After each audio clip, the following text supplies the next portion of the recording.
all the members of the panel, including the host governor, who will come forward and speak first, but she will remain in the panel because she, like Governor Sang, has been in the Senate and will share a little bit of the interconnectivity between the Senate and being in the executive. But before that, may I take this singular opportunity to congratulate honorable senators who have been elected to come to this house, both those who are coming for the first time and those who are coming for the second time. May I also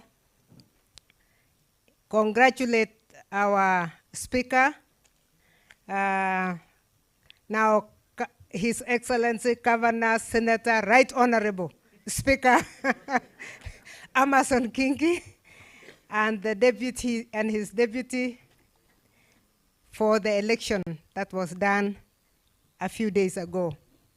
It's a wonderful thing to be elected and to be trusted by the people. And the reason we have induction is to make sure that we are all reading from one page as we serve the people of Kenya.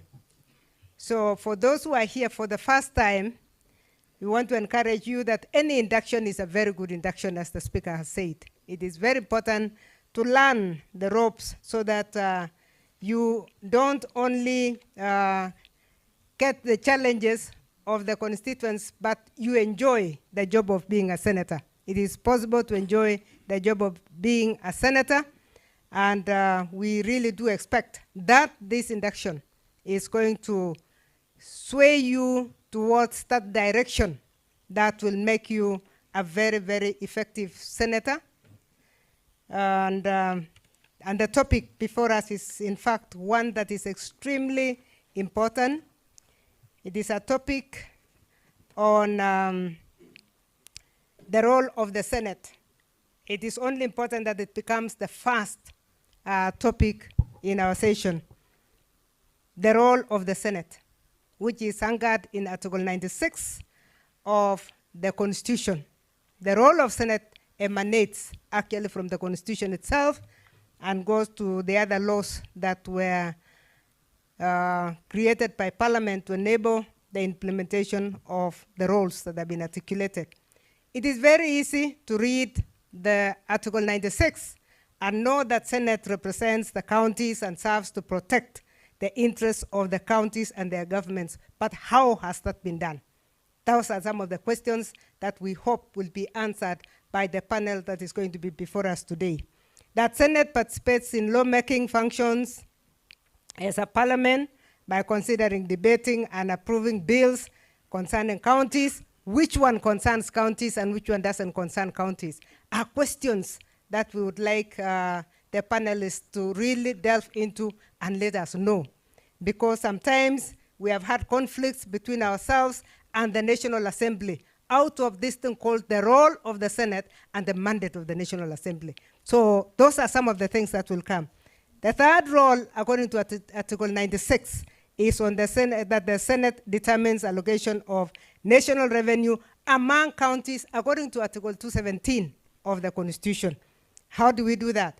If there is anything we have been known in the third Senate for, it was the fight, and I'm sure Senator Governor Susan Kihika will want to touch on that because she was as conflicted as Wasingishu was conflicted. That I'm getting money here and I'm supposed to run away from it. It's a very difficult time. It is a very important role, and it's a role that can also hit up into war between ourselves. But I want to tell you that the first role is very important for us because the Senate role of representing counties and protecting the interests of counties is a communal role of the senators. So we don't want to run away from the fact that we work together. We must serve together. We must protect the interests of the counties together. But at the same time, when it comes to Nakuru and Wasingishu gaining money, what did we have to do? Susan, please use those examples. The fourth role is that the Senate participates in the oversight of state officers by considering determination and resolution of the. What it doesn't tell you is Article 181 also has not been brought into Article 96, but 181 is what was unpacked. That is the removal of the governor. When does it take place? How does it take place? We have our procedures the right ones. Senator Governor Sang, are we using procedures that do not help? That is one thing that we would like this group, this team, to be able to unpack for us. There was what we call the Sang bill, and we would really be happy to hear you touch that one, Senator Sang, because he tried to unpack Article 96, was it 96.4 of oversight.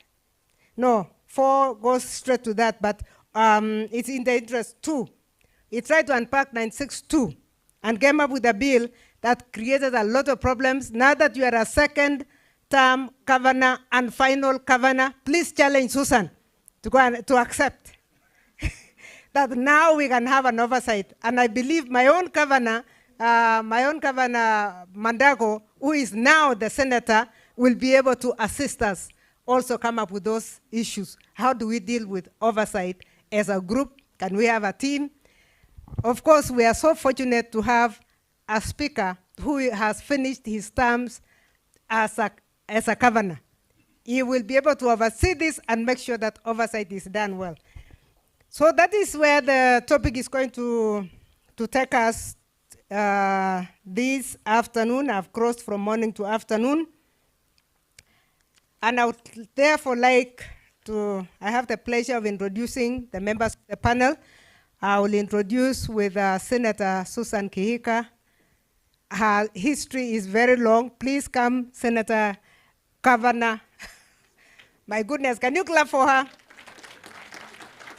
It is going to take a very long time for us to call her Your Excellency the Governor. We still keep saying Senator Susan. Your Excellency the Governor, please go to the far end because I'm going to invite you first so that you can talk. Susan, Senator, Governor Kihika was a very vibrant member of the Senate, and she was our deputy. She was our whip, not deputy whip. She was our whip for a very long time. She organized us, reorganized us. She did a lot, so I would not even touch her CV. The other member who is going to come here is His Excellency Stephen Sang, who was also a senator and is now a governor. Governor Sang is the current governor, of course, of Nandi, serving a second term. Please come forward.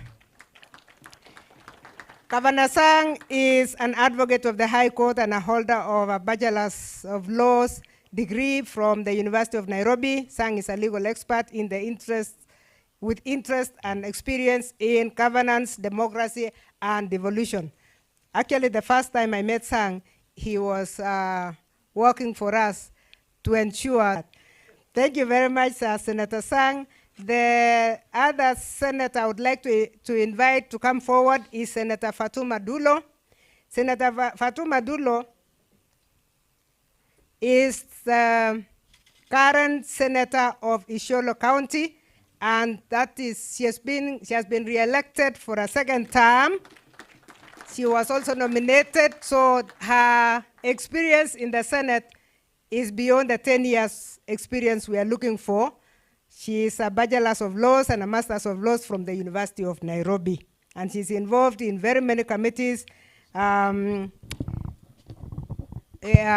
many committees in the Senate, and she's also the proposed leader of the minority, the proposed chief whip of the minority in the coming Senate. Welcome, Senator. We have one resource person who is going to be with us in the panel, Dr. Conrad. Dr. Conrad Bosire, some of you have met him before because he has been in COG functions. He has been in the capacity building of senators for a very long time. I knew him between 2013 and 2016 when I was also a consultant in these capacity building programs. Dr. Bosire is a lawyer by training, has experience in the areas of law, governance, democracy, and development, and has worked in the academia, civil society, and various public institutions, locally and abroad. Dr. Posire's specific expertise is in multi-level systems of governance, that's federalism, devolution, and decentralization, as well as in the areas of judicial reform and justice systems. So he will be able to, I'm sure he has analyzed us from day one of devolution, and he will be able to give us from an outsider's bird's eye, that where we have been, where we have worked, how we have worked, and how things have not have succeeded and where things have not succeeded. Dr. Bosire was the Director of Research at the Katiba Institute in Nairobi. Dr. Bosire holds a Doctor of Philosophy of Law from the University of Western Cape, a postgraduate diploma in federalism and devolution from the Institute of Federalism of the University of Freiburg in Switzerland, a Master's of Law LLM in Human Rights and Democratization from the University of Pretoria, and a Bachelor of Laws LLB from Moi University. Dr. Bosire is currently an adjunct lecturer at Strathmore Law School and an independent consultant. I decided to give you his full brief so that you know the kind of person who is sitting with these eminent senators and governors to give us an analysis from the outsider's view of where we have gone, how things have gone. That will take us far.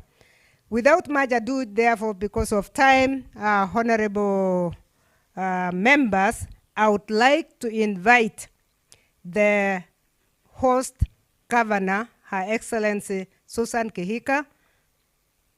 She will talk as the governor and also say a little about the topic that we have, but Your Excellency, you are going to sit there because when the questions come in, we want you to answer the tough ones, like the ones between me and you and the Senate when we are voting yes, when people are voting no. Thank you.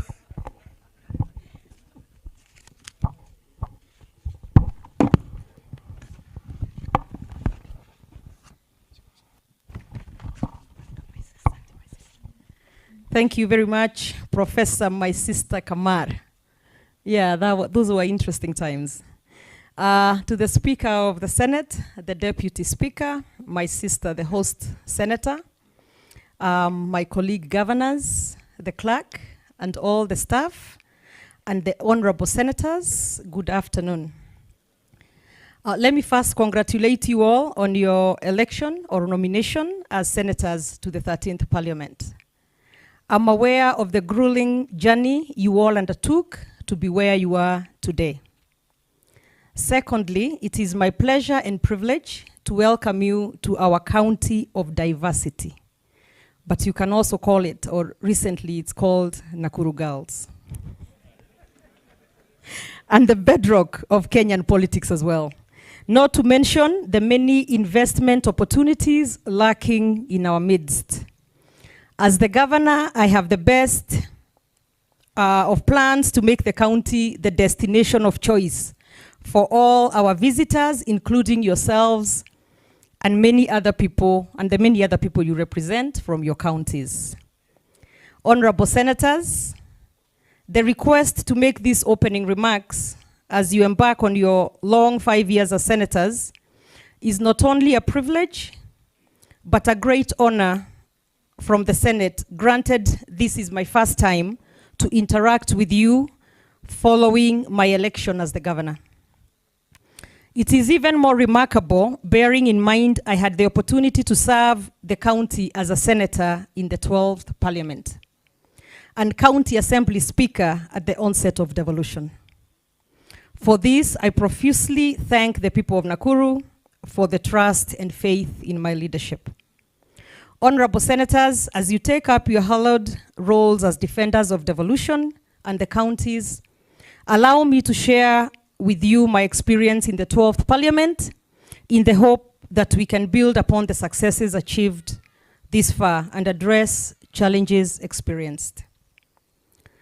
The role of the Senate and the Senators is well provided for by the Constitution and other legal statutes. These roles primarily focus on the entrenchment of devolution, representation, protection of the counties, and above all, oversight over the public or state officers and institutions. Over the years, the role of the Senate and individual senators has come under sharp focus, and questions abound whether the country's bicameral system is a panacea to the socio-economic challenges facing the country. I dare say many have questioned the necessity of the Senate in the legislative architecture of the country.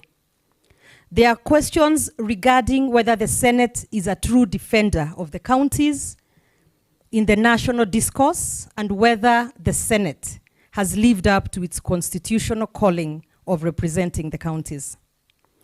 Honorable Senators, these questions have been fueled by a number of factors. One, the perception that the Senate is inferior or subservient to the sister chamber, the National Assembly. Two, the incessant jostling for the control of the counties by either house. We have unfortunately witnessed increased legal tussles in our courts involving both chambers. Three, the apparent conflict created by our Constitution regarding the exercise of concurrence by both chambers, constitutional powers over county matters. A case in point is how money bills and special bills are processed by both the Senate and the National Assembly.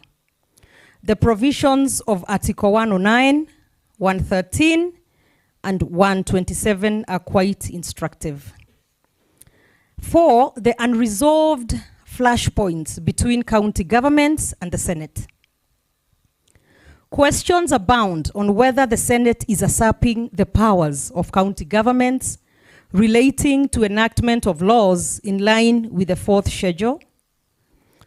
Further, the jury is still out if county public or state officers should concurrently be subjected to the oversight of both the Senate and the county assemblies. Five, the vagueness in the definition of what constitutes matters concerning counties has seen the proliferation of all manner of bills and policies from both the Senate and the National Assembly. Honorable Senators, the outlined challenges, among others, must be confronted head-on since they undermine the authority of the Senate, imperial devolution, and undermine the will of the people. The Senate must urgently work on these perceptions and realities. In an attempt to address the integrity, fiefdom battles, and the constitutional shortcomings, I urge the Senate to, among other things, set up a dispute resolution mechanism between the two chambers and county governments. Two, consider the possibility of constitutional changes aimed at granting the Senate exclusive powers over the counties. This to clarify mandate and scope of authority for each organ. I hold the view that symmetrical bicameralism, as is the case now, has not found appropriate balance, and thus the need for constitutional changes, perhaps. Three, consider the development of better engagement framework with the counties. The oversight role of the Senate over the county governments should not be to the detriment of the counties and her people. Incessant wars must be tamed for devolution to work. Finally, improving citizens' quizzical view of the Senate. Truth be told, the general population may not quite understand the role of the Senate. Few know the role and the importance of the Senate in the allocation of resources to the counties, though I also believe they are getting to become a little more aware than they were in past years. And also the Senate's role in controlling the excesses of the county chiefs. Real finally, Rohini Nilekani, an Indian writer, once noted, "We cannot be mere consumers of good governance. We must be participants and we must be co-creators." Honorable senators, the Senate, like a vanguard, must now, more than ever before, scale up the tenets of democracy and governance structures for wealth creation and prosperity. Thank you.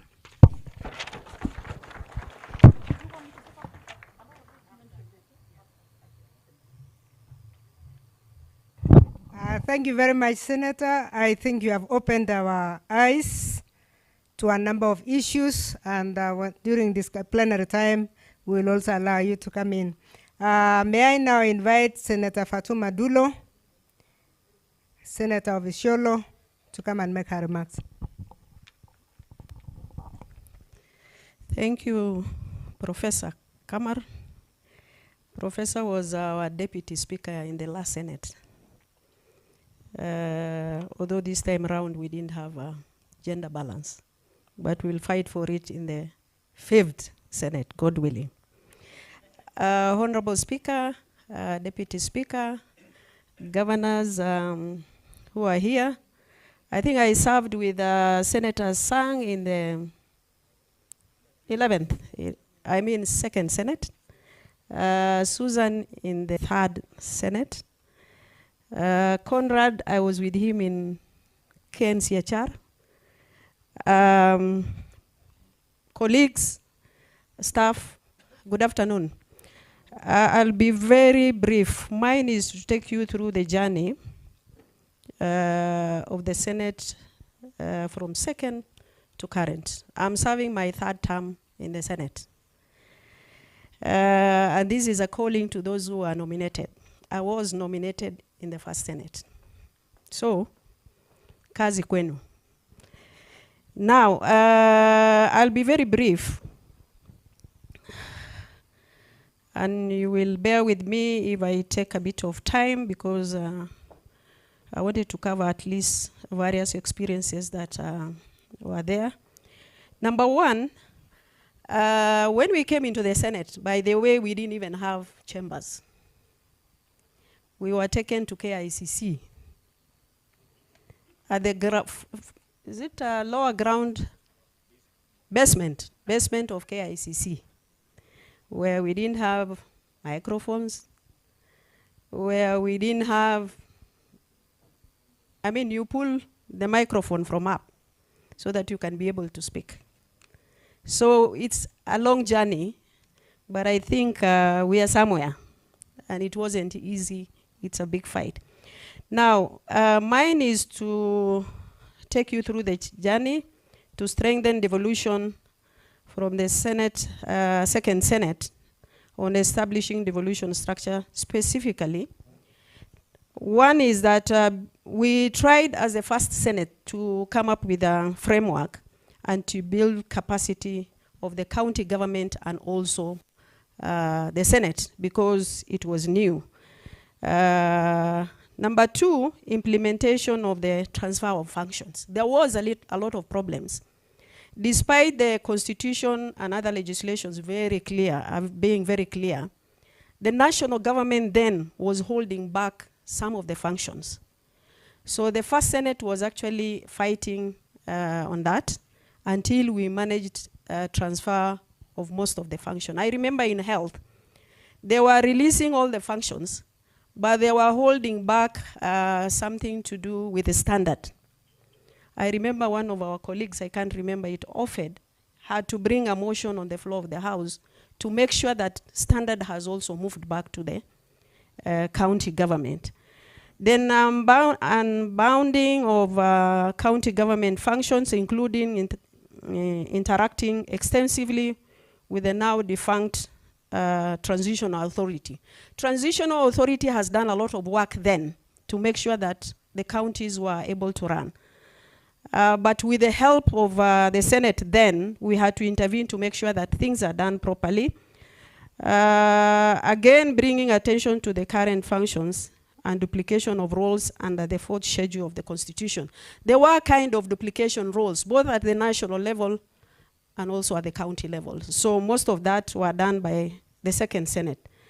Again, establishing intergovernmental relation, particularly between the Senate, the national government, and the county executives, and also county assembly, aligning existing legislations between the county executive and the assembly. So after the first assembly and also the county executive, there were so many things that were left hanging. So the Senate actually managed to align constitution to legislations that were governing county government. And I think maybe with time, the executive will be able to share the legislations that we have done. Again, aligning existing legislation with the Constitution, which was done. But however, there were a lot of challenges then, especially on the issues of human resource capacity and adequate financial resources to fully operationalize county governments. The budget allocated was not enough, but we said we must fight for county governments then. I remember severally as a Senate, we really wanted to increase the percentage from 15 to 35. As a Senate, every 5 years, we normally fight to make sure that the allocation has been increased. But unfortunately, when it comes to power sharing, and also being wood from one level to the other, governors always throw us under the bus as a Senate. I remember the last one was the 3rd generation formula, where the Senate said 30% or no budget allocation. I think the governors who are here, they know, but basically they were called to State House, they abandoned us.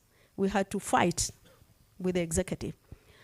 I know there were several of us who were arrested, actually, even when that debate was going on.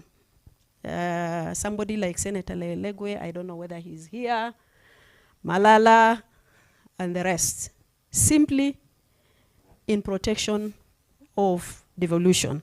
So I think for those who are here, when it comes to matters of counties where you represent, the issues of partisan should not arise.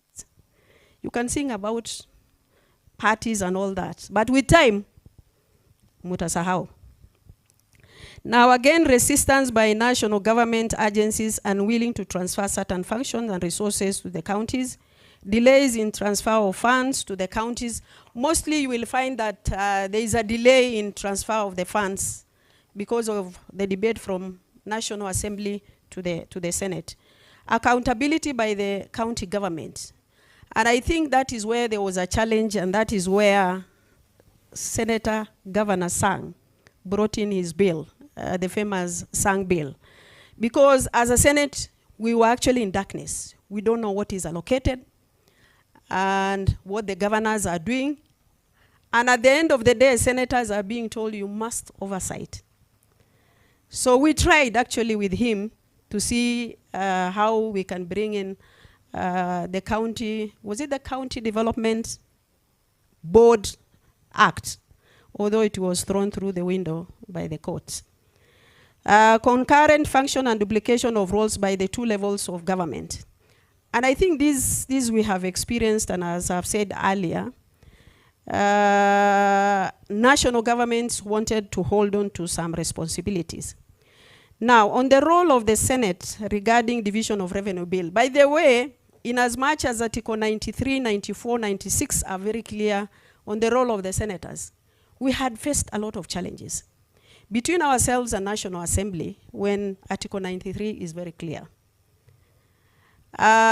Between us and national government, and between us and the county government. Those challenges have been there. And it was difficult for Senate to deliver on its mandate. Now, Article 217, 218 of the Constitution envisions a central role by the Senate in division of revenue. But with time, during the second Senate, we were actually completely cut off. National Assembly said we had no roles in the division of revenue bill, in debate and passing. And I think that is the key role that Senate has to play. If you are denied that, you cannot just sit and watch. What we did, our speaker then was Ethuro. We had to walk from KICC to the courts after issuing a press statement. And the good thing is that we got a ruling. So sometimes, as members, you can make a decision.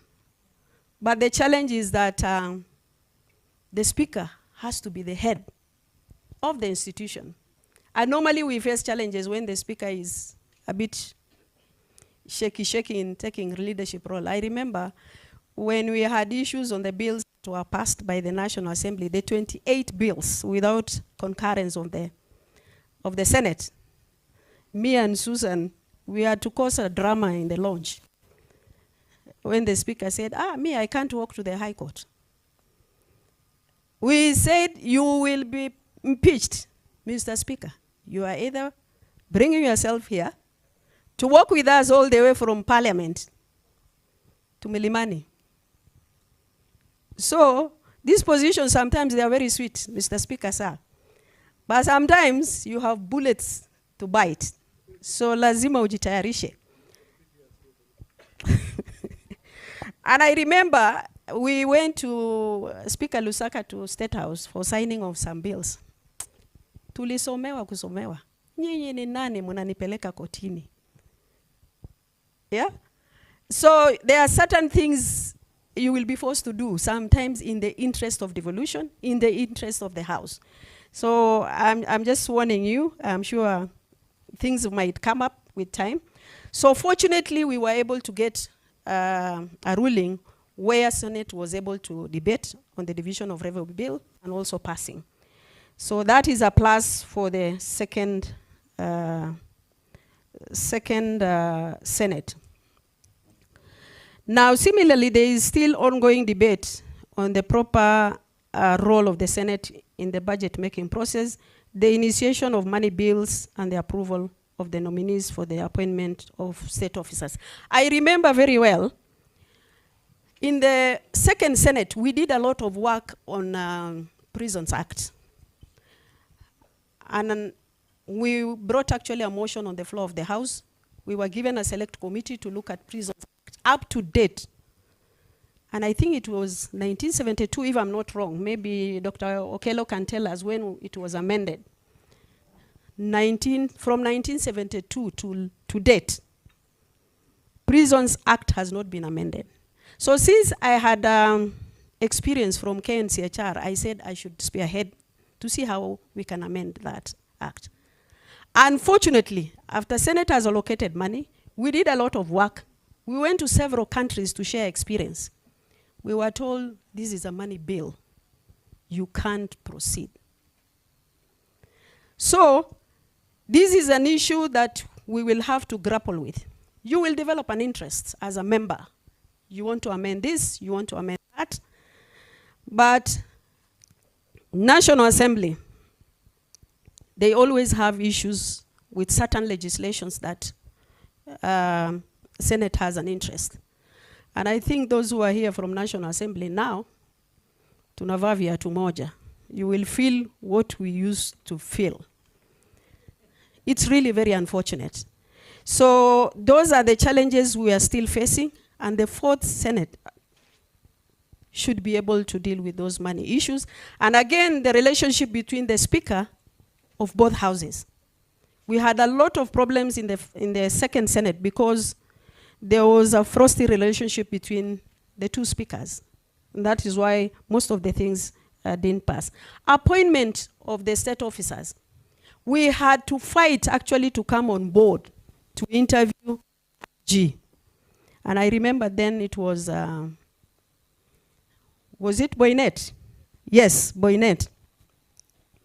National Assembly said, kazi ya Senate ni mashinani. They cannot interview IG. We had to fight. Until now, we are able to sit in that interview and actually interview the state officers, basically the IG under the Security Committee. Role of the Senate regarding bills concerning county governments, as details, Article 109, 112, the Constitution, the Senate must necessarily be involved in the legislation process of bills concerning county government.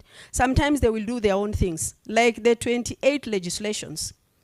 23 of them are matters actually affecting counties. But National Assembly went ahead and sent it to the President without concurrence of the Senate, of the Speaker of the Senate and the Senate.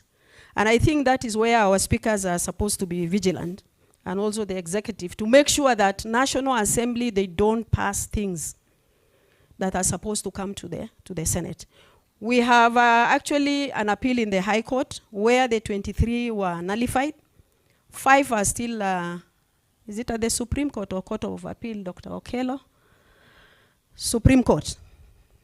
So we have to keep on fighting, because it's normally very difficult when Senate would want actually to take matters to court. We face a lot of challenges, especially when it comes to the decision being made by the National Assembly. So we have a problem there. So the House and the Speaker and the Secretary, they have to be vigilant. Article 110.3, this is the concurrence of the bills, which I have actually said before. And again, as a result of that ruling, which I have said by the petition of the Senate, we were petitioning lack of concurrence on the 28 bills. We actually got a ruling on the 23.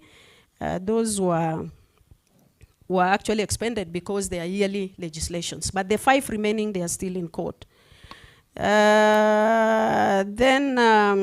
consultative framework between the Senate and the county government on the budget process. Despite the Senate being mandated to scrutinize budget policy statement and allocate national revenue to counties, no structured interaction currently existed between senators and their respective county governments on these issues. Because money is sent, you have no role as a senator, and yet you are supposed to oversight that money. So those issues, we must work on it as a fourth Senate to make sure that there is a framework and there is a structure. I know some of the governors then who are represented here, they never wanted senators to know what they are doing on the ground. But right now, tuko pamoja, lazima tufanye kazi. Yeah? But what third Senate did, we made sure that controller of budget shares the budget with you from their office, so that you know what the county is allocated. This is outside any legal framework. So those who are elected senators, you'll have to pursue with controller of budget. Or there is an officer actually allocated to you to be actually sharing the budget that is sent to your county. At least you are in picture. That is outside any legal framework. But it's something now as a fourth Senate that we must fight on. It should be actually within a legal framework. Transfer function between county government and the national government. Article 187 of the Constitution enables the transfer constitution functions between the levels of government. And I think this one, we had a lot of issues with Nairobi County, where some of the functions were transferred to the national government. We really fought. And I remember Senator, the current governor for Nairobi, was actually forefront in terms of ensuring that he has protected the county functions. Now, achievement, the Senate Committee on Constitutional and Legal Review, there was actually, after we had that issue of revenue sharing, and we were unable actually to understand what is our role and all that, the Senate established a select committee where it was, I think, chaired by Senator Murkomen. By the way, apologies from Senator Murkomen. He was the one to do this presentation but he's out of the country, so I'm just stepping in for him.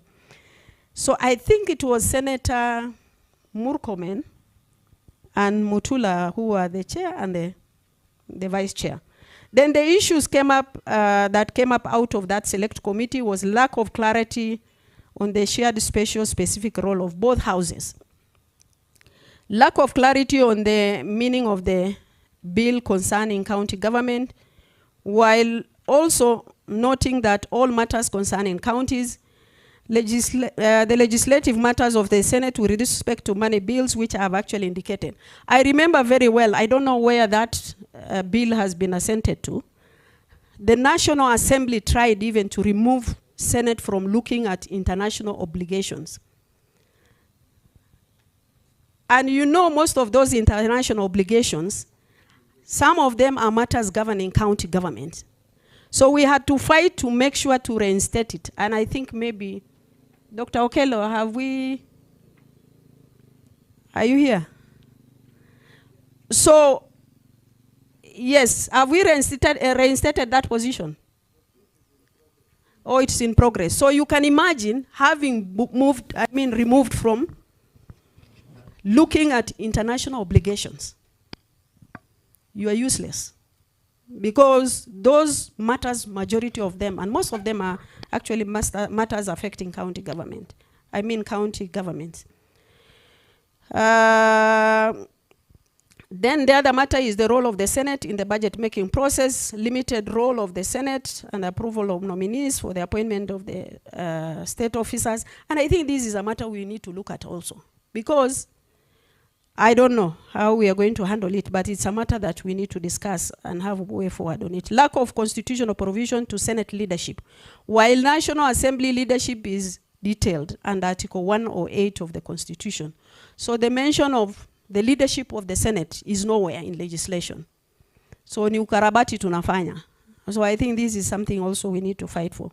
Independence of the county assemblies to ensure effective oversight of a county executive. I think this one we have also tried, because at the initial stage, county assemblies were actually at the mercy of governors, because they didn't have actually independence as far as their budget is concerned. And there is so much audit query as far as that relationship was concerned, where the monies were not actually transferred properly. But I think right now they are doing well. Some of the issues identified by the select committee have since been subject of judicial interpretation, some of them.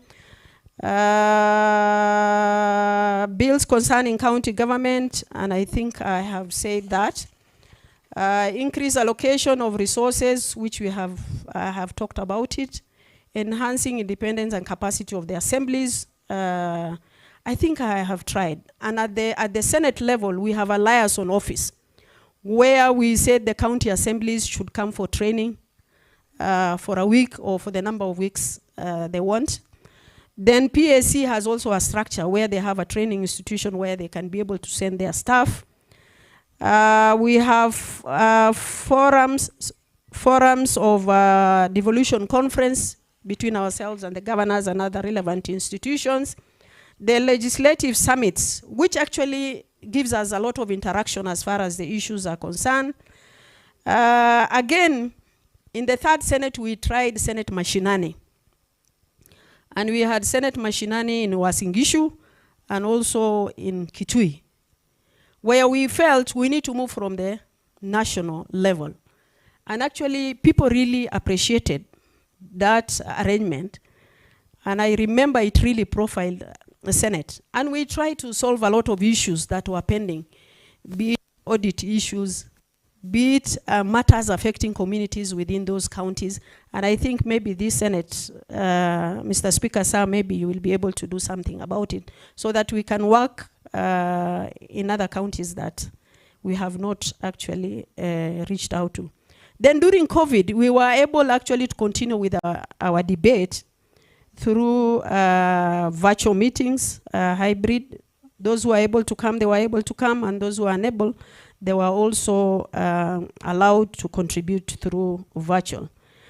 Now, way forward, and before way forward, I have talked about Sang Bill, which I really believe, although it was unconstitutional, we need to do something as Fourth Senate to see how we can be able to interact with the counties, to know what is happening. You are told to oversight projects within the counties. You don't have any structure. You don't know what is happening. Members of public are going to ask you questions. Project A, B, C, D, what is happening? You don't even know. So what do we do as a Fourth Senate to make sure that we know what is happening? There was also a matter on source revenue where the governors took us to court. And they said, Senate has no mandate in auditing on source revenue. Surely. County Assembly is the one to audit on source revenue. This matter is still in court. The ruling was given in favor of the governors, but County Assembly has no capacity. And this is something that should have actually complemented the national government budget. But unfortunately, the ruling was in their favor. We have appealed against that decision. So we are not auditing today on source revenue at the county level. I think Governor Zamuta Tupiga. Now, the other matter is delay in implementation of Auditor General's report. Sometimes when it comes to us,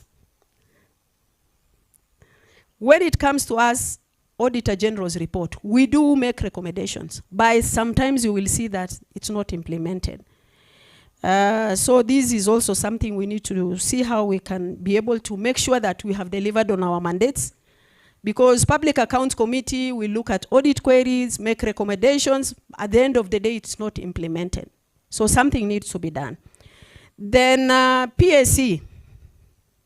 PSC, we have issues. National Assembly has 4 commissioners. We have 3. There are 2 from outside. We should be having equal share because when it comes to voting on matters of welfare, we will normally have a challenge because we don't have numbers. And I think, Mr. Speaker, sir, this is your area and your concern. This time round, we must have equal share of commissioners. There are 2 actually there are 2 from outside. And even the 2, in the experience that I had from in Parliament, all of them are from National Assembly. And when it comes to matters of either a Senate or National Assembly, they vote with National Assembly. So, and I think this time round, when the issues of commissioners come to us, we must elect somebody from the Senate to represent us in the commission so that we have equal shares. And this is a matter that we should fight on now before it is implemented. The other matter is oversight fund, although we have been promised that is going to be sorted out. And I think this time around we have our own colleague, Senator Weta, who knows the challenges we are facing. But I think over the years we have been promised severally. I had the benefit of sitting in the first committee where Kiraitu Murungi was the chair. I remember we were given 40 million to spend within, was it 2 months, I think? 2 months, if I'm not wrong. And we were told the only way you can access that money is for you to prepare an activity in your counties. And then once you prepared, you send it to the secretariat, they disperse the money to you. Before we develop the structure, the term has already lapsed. That 40 million, it didn't go anywhere.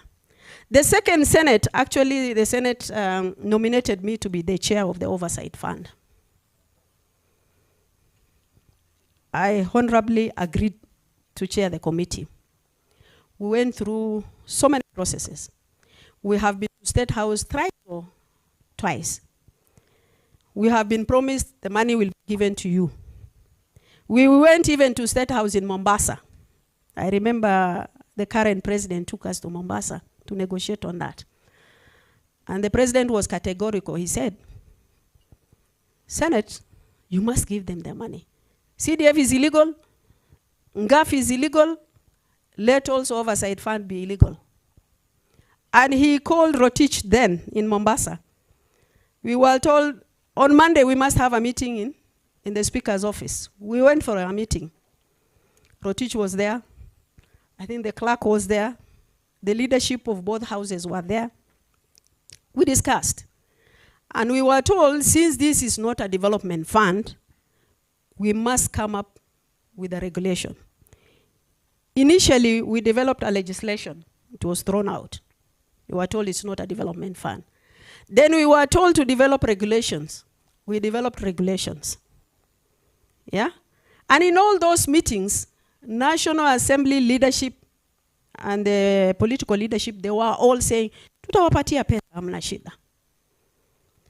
So the regulation went up to Treasury. I remember we had a meeting with Treasury, Auditor General, AG, all those institutions. We had meetings for weeks to make sure that we have a regulation, we had a budget. Clerk was told to open an account within his secretariat so that the money is actually transferred from Treasury, and was it a overhead? I think he created an overhead under his docket. He did that. Twice, when the money was put in the budget at the national level, it was removed actually and reallocated to PAC and for other activities. So even after Clark established an account under his docket, 500 million was put in there. We established actually the regulations. PAC passed. I don't know what happened after that. We never managed to get that money. Surely. We didn't have then. I think there was so much debate in our wall. But as a second and third Senate, we have really fought for oversight fund. Maybe there was no political will. Maybe our brothers in the National Assembly then didn't see the need. I think those who are here, they know now there is a need. Tusaidiane. The only way that we can be able to deliver on our mandate is that we must actually have oversight fund. Because you go to the county, you don't know anything. And I think we went through a very lengthy process just to see how Senate can be able also to utilize the money. We have all the documents, we have all the records. The only thing that is left is the money allocated. Mr. Speaker, sir, we are appealing to you tusaidie tafadhali tupate hiyo oversight fund. So we have tried to that level. Finally, I wish to thank the Secretariat. For the 2 terms I've been in the House, they have been quite useful. Very supportive, very professional. Those who are new, don't hesitate. You will get a lot of actually material shared with you. The only thing is that don't take your positions for granted. You need to work for it. You need to ask where there are questions. But the bottom line is, as senators, we have issues that actually put us together. We must unite where we need to unite to make sure that devolution works, to make sure that it delivers on its mandate. Issues of parties, yes, imeleta nyinyi katika bunge. But sometimes, I remember when we had the 3rd generation formula, some of us, we had to abandon the government for the county. And I remember I was being summoned in Jubilee House. You either drop the leadership of the House or you support the division of revenue bill. I told them, chukua hiyo leadership. I can't abandon my county. So many of us actually had to be sacrificed because of that. So my appeal to you, let us work together for devolution, for ourselves, and for prosperity of our Senate and the leadership of this country. I thank you. Thank you very much, Senator. I think she has brought us to the realities of things. I had said it is very easy to read Article 96, but vitu ground ni tofauti. May I now invite His Excellency Governor Stephen Sang. Stephen Sang, you are our favorite because of the Sang bill. Do you still believe in it?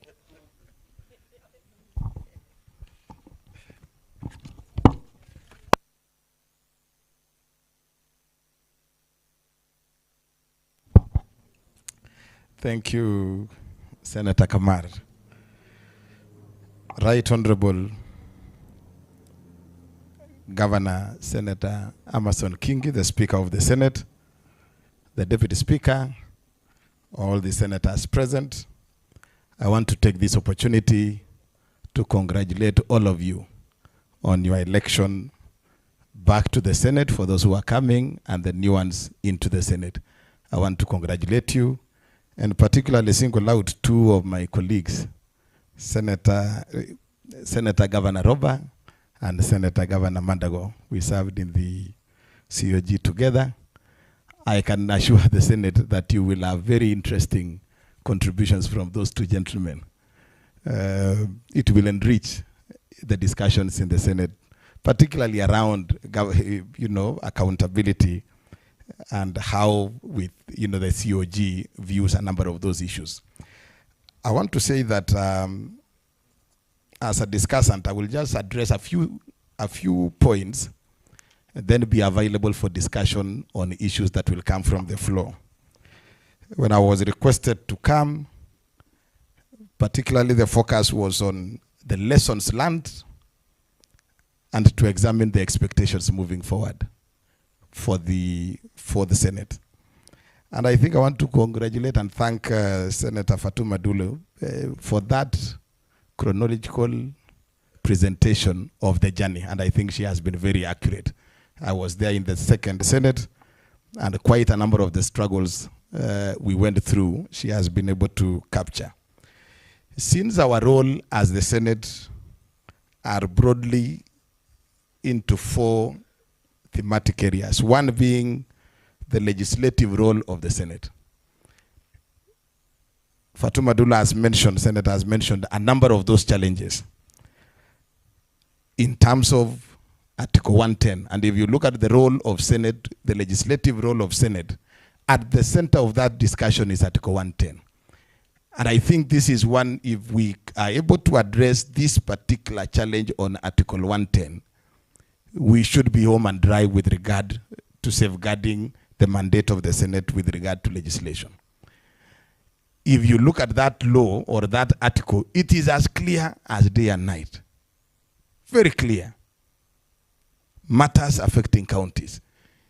It's this phrase of the law is very clear. I think this particular article is as clear as it can be. Yet we have had 10 years to struggle to understand, and even we agree on the same article that looks very, very clear to everyone.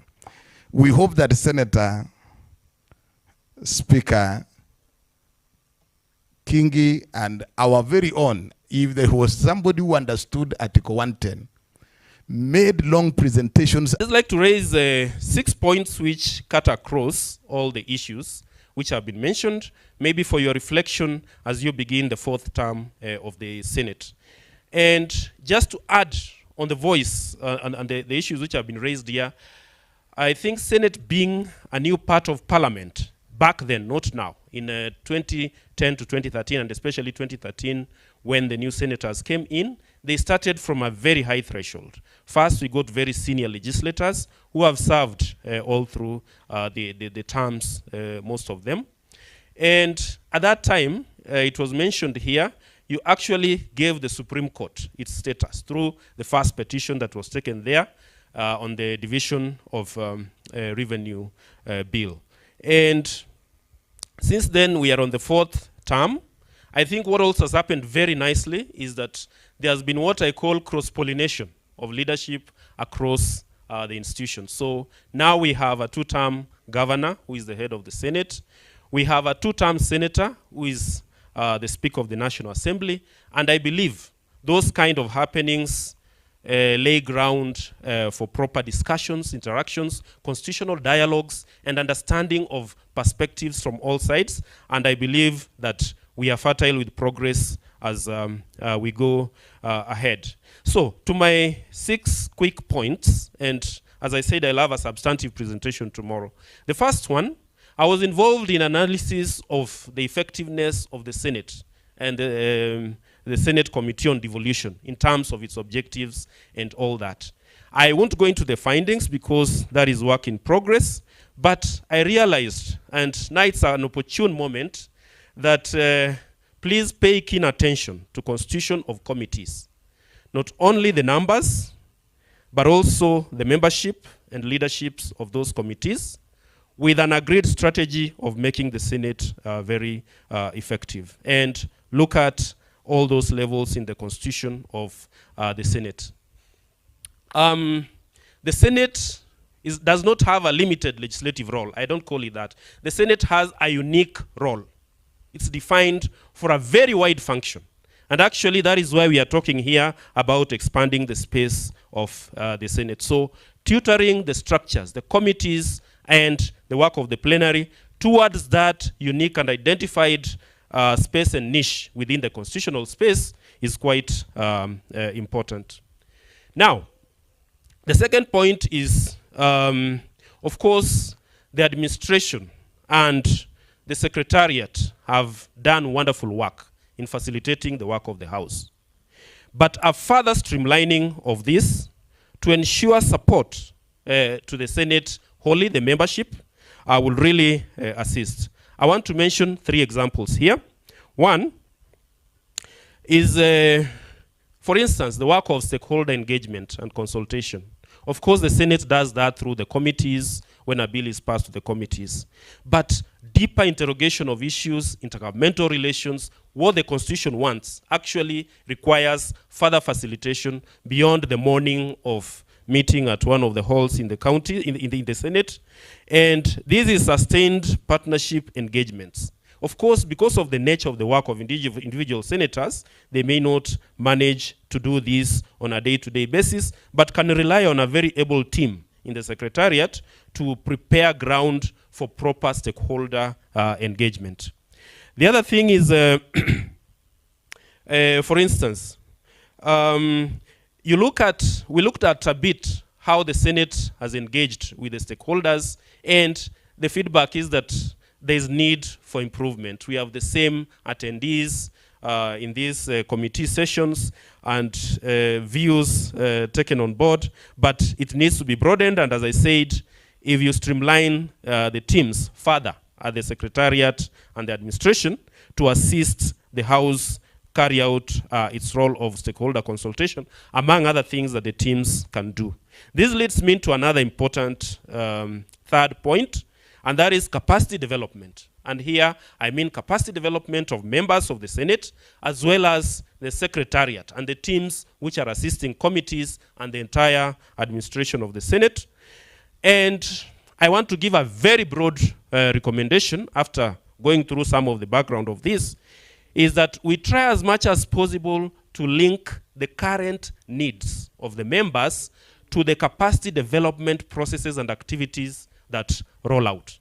And that, I mean all the roles which have been spoken about here, and carefully thinking how to ensure at the end of the day, the outputs are those which make individual members more effective.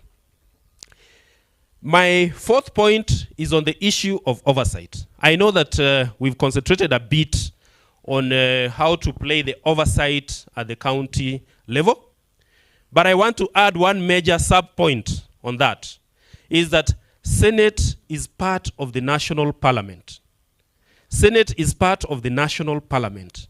And that, and given its unique role, which I spoke about earlier, so this oversight role can actually be seen in 2 levels. One is to look at Article 96, where they talk about national revenue allocated to counties. But more importantly, what are the national level processes regarding devolution that should work effectively so that that can cascade down to county governments? And I'll give an example. We have a problem of cash disbursement to county governments. There's a framework that the Senate develops.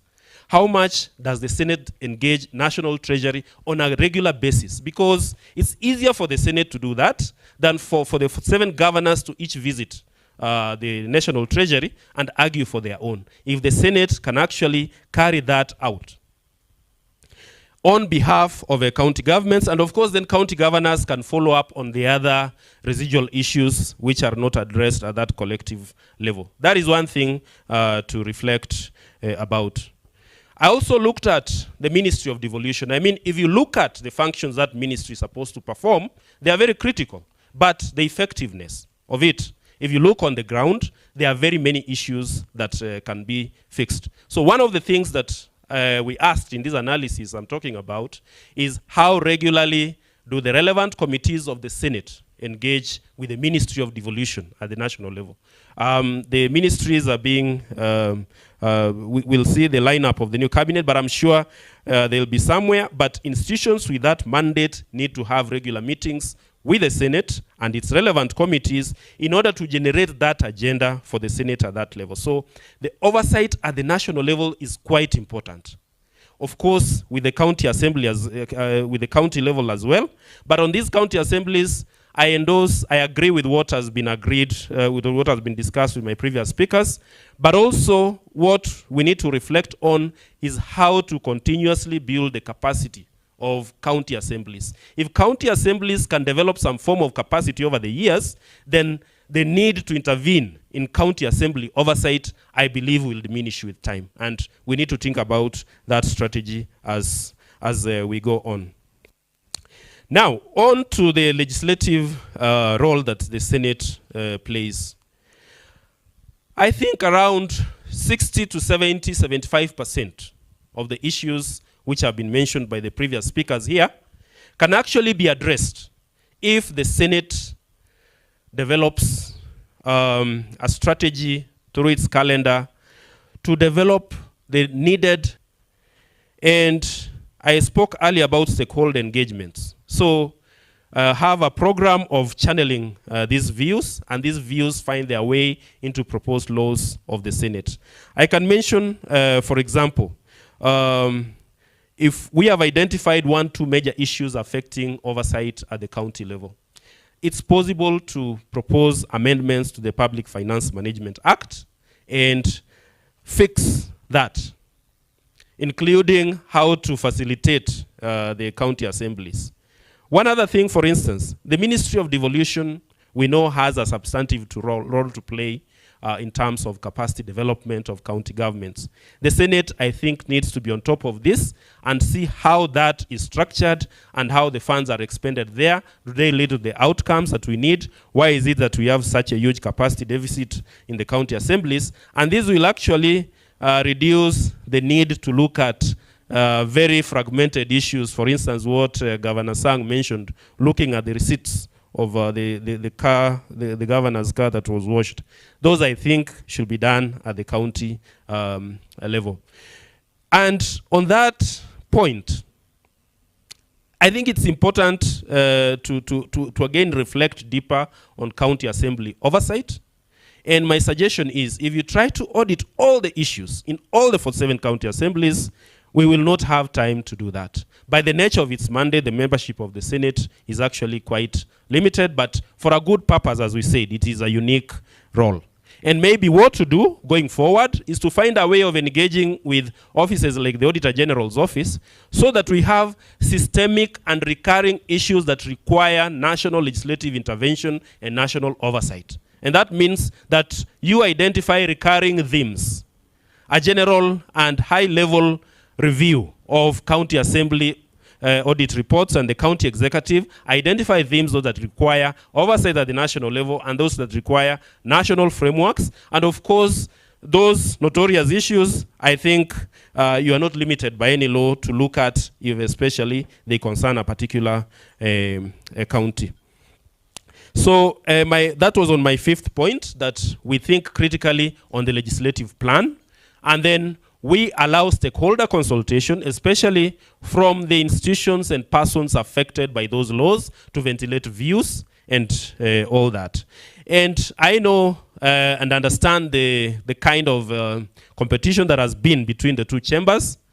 I personally was really relieved to see that a two-term senator is heading the National Assembly. And I think you have the first opportunity to unlock that gridlock and ensure, and because I know is committed to the spirit of devolution, and this would lead to some streamlining of things. We try to ask on devolution issues, because the National Assembly, as we said, has a role to pass laws, all laws, including the ones which the Senate has a primary role. But we realized in the assessment there was very minimal engagement with the two houses on legislative business. I hope that is going to change, because it's going to unlock a lot in the upcoming legislative calendar. Now, my last point is on the emerging jurisprudence from courts regarding devolution, role of the Senate, and all that. My suggestion is that we actively engage in this process. Because looking sometimes at the way courts ventilate issues, all the way to the Supreme Court, and depending on the nature of engagement, it actually changes. So therefore, what we hear in the High Court, what we hear in the Court of Appeal, and finally in the Supreme Court, it is fine-tuned and refined as we go, so that we have the highest restatement of law. The Court of Appeal judgment regarding the laws that were declared unconstitutional, of course, I'm really happy that the Senate actually appealed on this issue, because there are, for me, two issues which came out of that judgment. And I won't want to preempt what the Supreme Court will say, but actually it should worry every senator.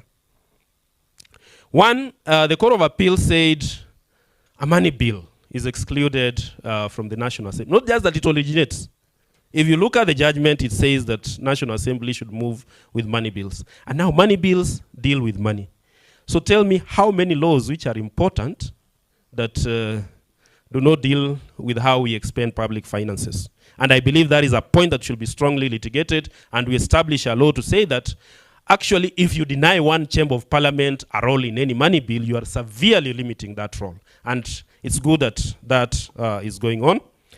The second point is about tagging of laws. Which law affects counties and therefore goes to the county, and which law affects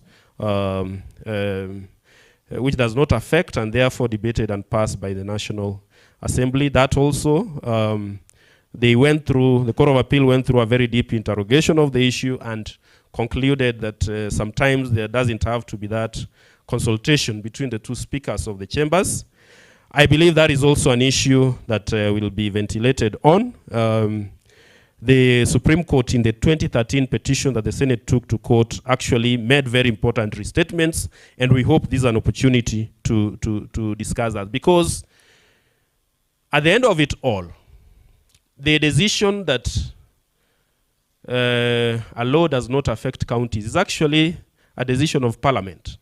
The Senate should own a decision that this does not affect them.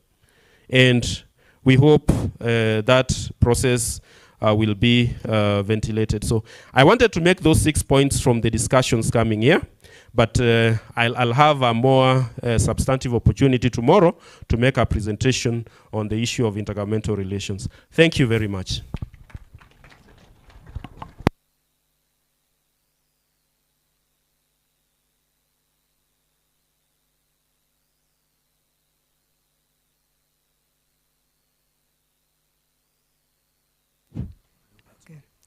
Thank you again. Honorable Senators, we are a bit late. We started 1.5 hours late, so we want to manage the time before lunch. I would like to request our protocol team 4 microphones, please. One on this corridor, one on this, one on that, and one on the other. We will move very fast.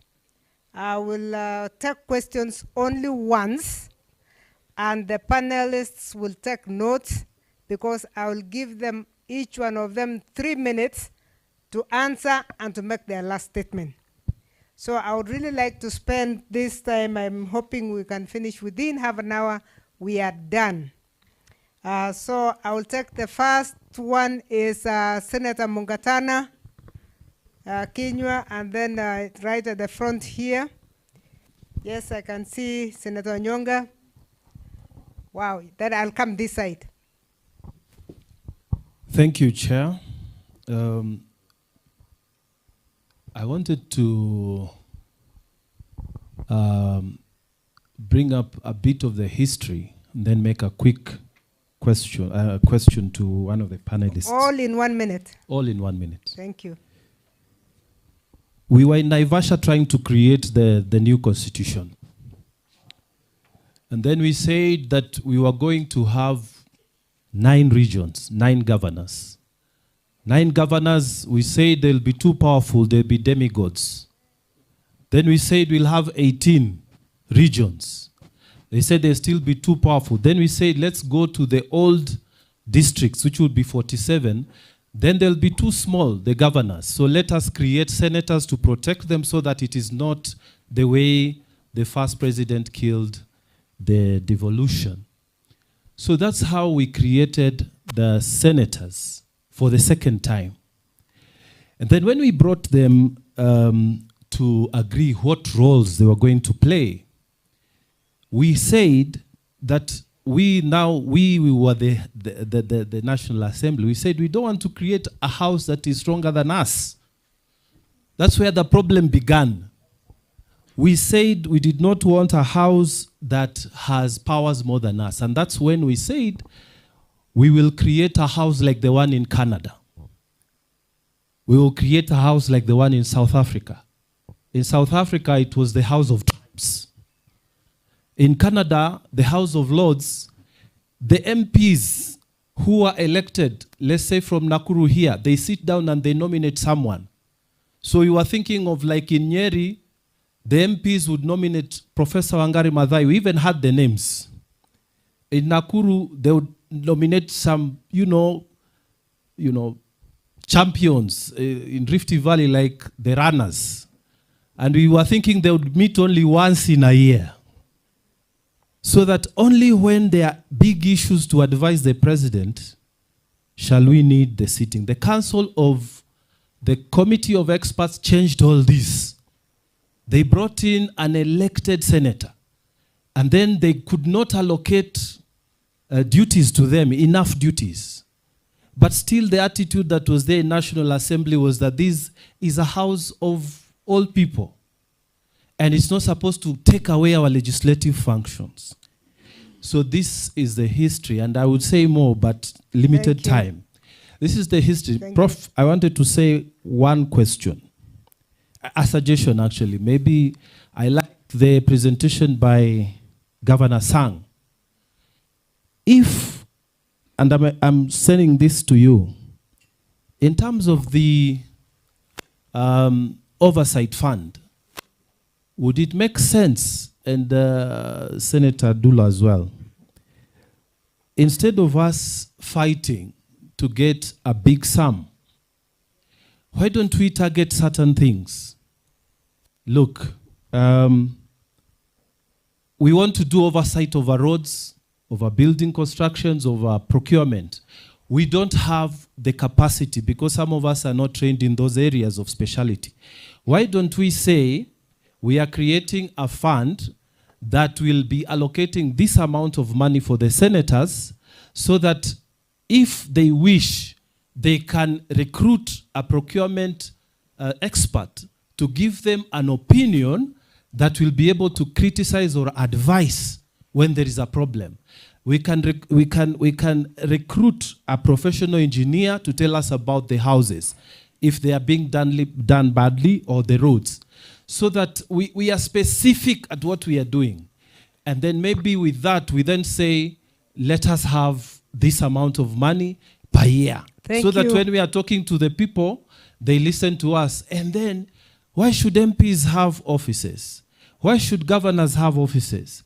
Why not also properly built offices like the way governors have a modern a building that will be replicated in 47 counties, so that we divide and go to the point. So that's when we are asking, we want this oversight fund, we want to do this work this way, Thank you, everybody Senator. understands us. Thank you, Prof. Thank you, Senator. Senator Kinyua, I hear the past is starting to haunt us. Thank you, Professor. Yes. Mine is an observation. When I listen to Senator Dulo, it seems to me, and in fact has been confirmed by Senator Mungatana here, it seems to me that Senate does not have any function, so to speak. Because when you are speaking, everything you have been fighting for from the word go, and since you are the encyclopedia of Senate, it seems nothing is provided for in the Constitution. It's like everything you fought for, you are fighting, including even the chamber itself. You didn't have chamber. So, and that's being confirmed here by what Senator Sang is saying, the governor. That's the reason why maybe there's no competition for these seats of Senate. That's why you have the turnout of Senate. It doesn't change as much. We come back, all of us, because there's no competition. MCS, they have a fund, that's why we have competition. Members of parliament, they have a fund, that's why we have competition. Maybe my recommendation, with a lot of humility, and the same thing has been confirmed here by Dr. Conrad. He's saying, even if you look at the ruling, that our mandate, the little mandate that we have, is even being reduced by the ruling that concerning the money bills. From where I sit, Professor, it seems the Senate is not required, and that is confirmed by my colleague here. The only thing we are supposed to do... Point taken. I want to finish. I want to finish as I see it. The only thing that you're supposed to do is to pack and go. Thank you. Let me start this way, Senator Onyonga, then I'll come to you. Yeah, I still have, I have you, Maina. Yep, I will have you. But please, let's take 1 minute so that we are... It will be. Okay. Thank you, Madam Senator Kamar. It's a pleasure to see you there. I actually want to say that I'm amongst the members of parliament who are refusing for the Senate not to be given money, because I used to sit in the budget committee. Thank you for saying the truth. The reason for that is that every time the senators were given responsibility to look for us, as members of the budget committee, we would actually never meet. And as a result, we would just sit and say, let them go, we proceed with our business.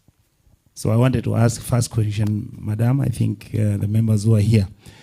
I wanted the, maybe Governor Sang to explain, what is this thing we call oversight? Because I've heard Mungatana about whether is there a possibility we are supposed to look at roads and whatnot. What I think the problem with it is that there hasn't been clarity in what this definition of the word oversight is. Thank you, Senator. Number two, last one. What is the international best practice for senators? I mean, in the US, where we borrowed heavily, you find that senators are actually allocated money which they take to their counties. I don't see why we are having a contradiction with us in Kenya here. The governor should be given a certain percentage which is higher. The MPs are getting a percentage which is lower, which is 2%. I don't see why senators cannot get 10%, 20% of funds which they take to their counties. Thank you. Senator Maina and then Senator Ladama. Thank you very much. Thank you very much, Senator, for the opportunity. I'm a first timer in Senate, and we are the ones who truly need the induction.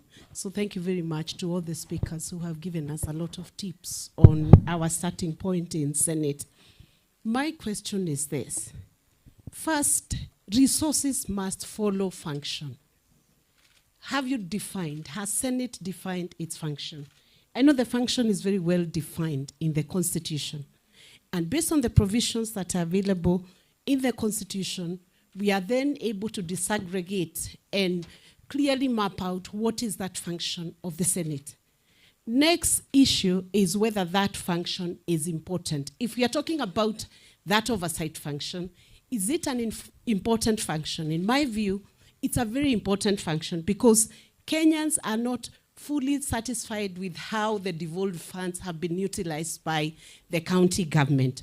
So when it comes to whether that function of oversight is necessary or not necessary, to me, it's a very important function. Thank you. So why are Kenyans having a problem, or why are some parliamentarians having a problem with the Senate, the function of the Senate? Maybe we have not done proper definitions both to Kenyans and to Parliament on the importance of that oversight function. But the resources must follow the function. So what extent of oversight does Senate need to do over the default funds? So you have to look at what is the county government doing? Is it projects that it's doing? Is the oversight required for each and every project? So for me, I would say, let's go deeper, define that function, see the necessity at the county level, then now define the resource that is needed to support that function. Thank you, Senator Ledama. Thank you very much. I'll zigzag. Let me go this way and then come this way. Let me start by... I'll come back to you, Jeptum, at some point. Yeah. Let me start by thanking the panelists because they have actually tackled things which are very crucial. And I'll follow up from where my sister has left it in terms of, and Governor Sang had actually mentioned this, in terms of the cost of functions. This is a discussion that we had with CRA, that county governments are yet, and even CRA is yet to determine how much it costs to be able to perform a particular function. So I think my comment on that specifically goes back to the governors. I think when you are submitting the budgets, let us move away from this one line item budget that the roads will cost 4 billion or whatever. Let us be specific in terms of each program. Let's do a narrative budget so that it is easier for even CRA to follow up and with your help to be able to know how much it actually costs. On the second issue, which I want to follow up from the gentleman who spoke from the outside, is on this issue of cash disbursements. Yes, the Senate passes CARA and then a cash disbursement schedule. The biggest problem, and this is what I want to beseech my colleagues, is that when the county governments are requesting money from the controller of budget, when the controller of budget, and these are the issues we're going to discuss on Thursday, when the controller of budget is seeking clarification on what that money is, there is where the delay comes in.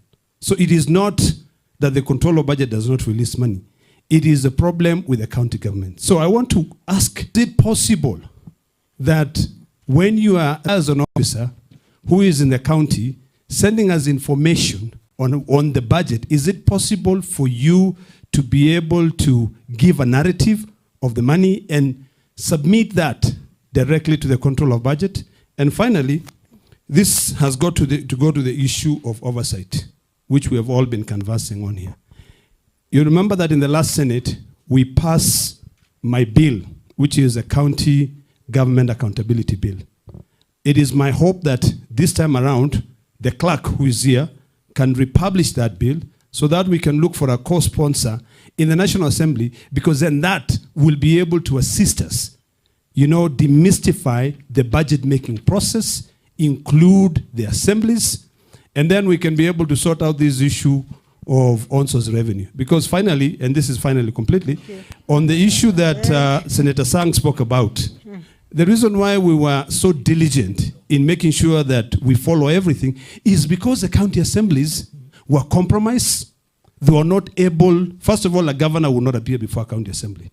It is the CCs who are appearing before the park committee of the county assembly.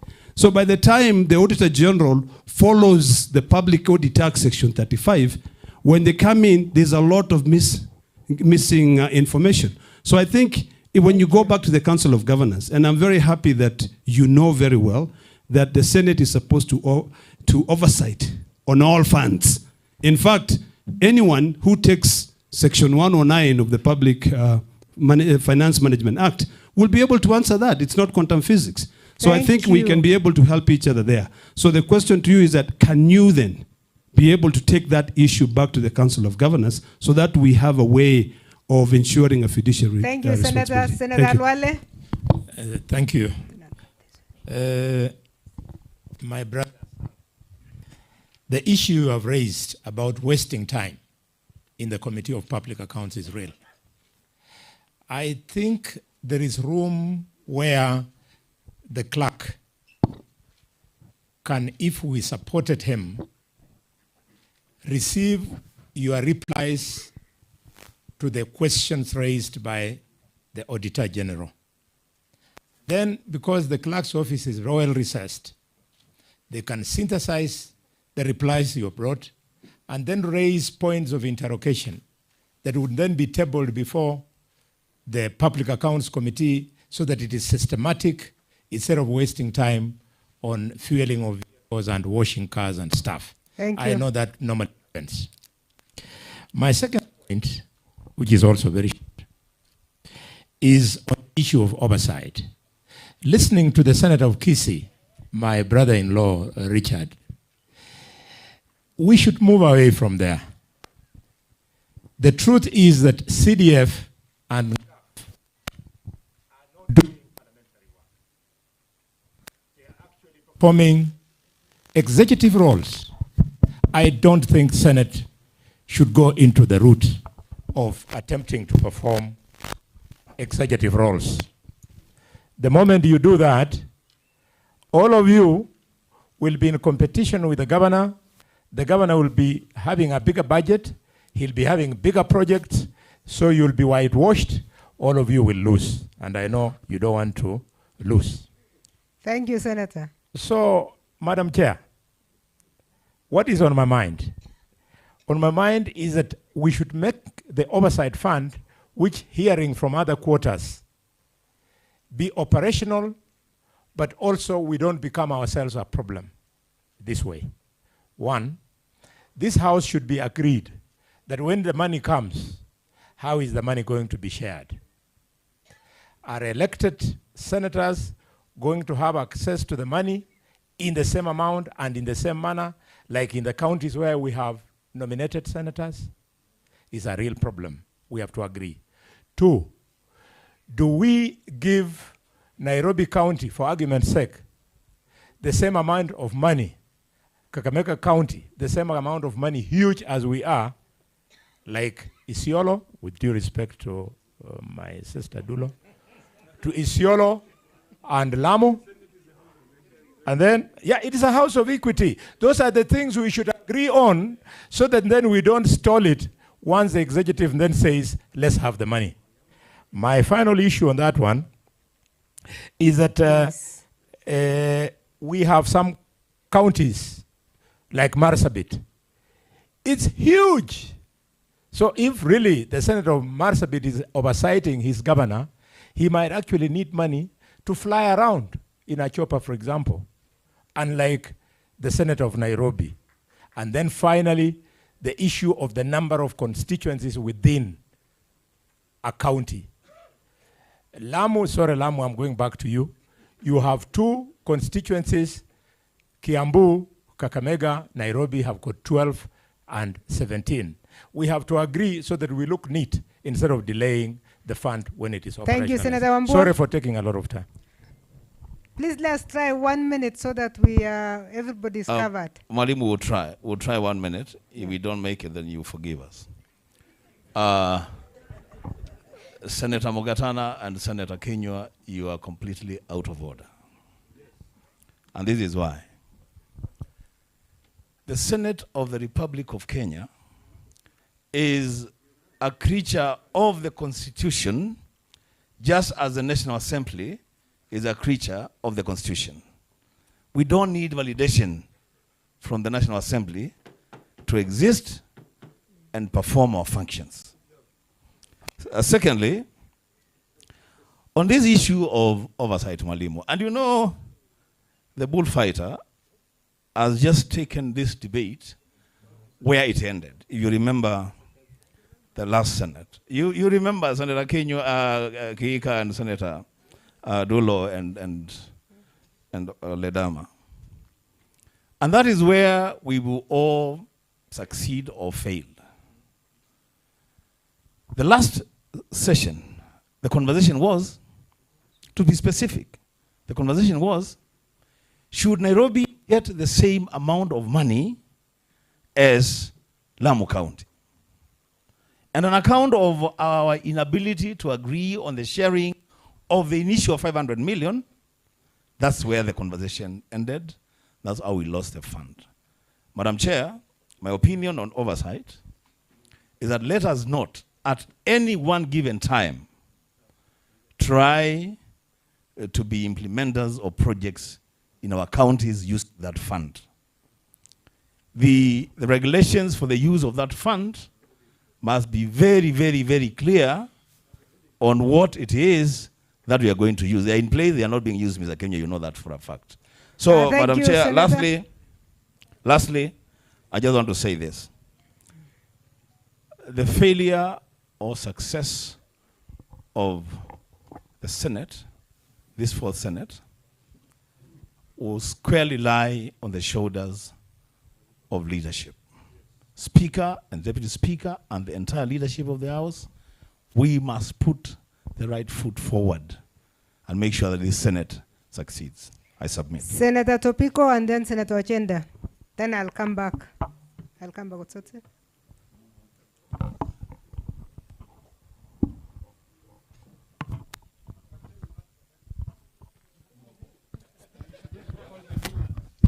Thank you. Thank you, Professor. I think Senator Tobiko is very new. Yes, yes, I am. I'm brand new, Professor.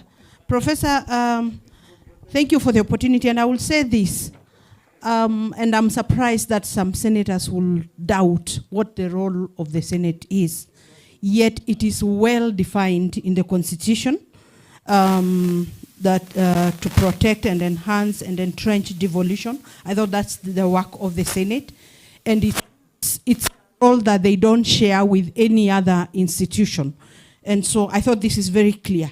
But Madam Professor, because I am one of the people coming from the National Assembly, joining the Senate, having done my 2 terms at the National Assembly, I want to say this about the oversight role, that the oversight role cuts across both houses.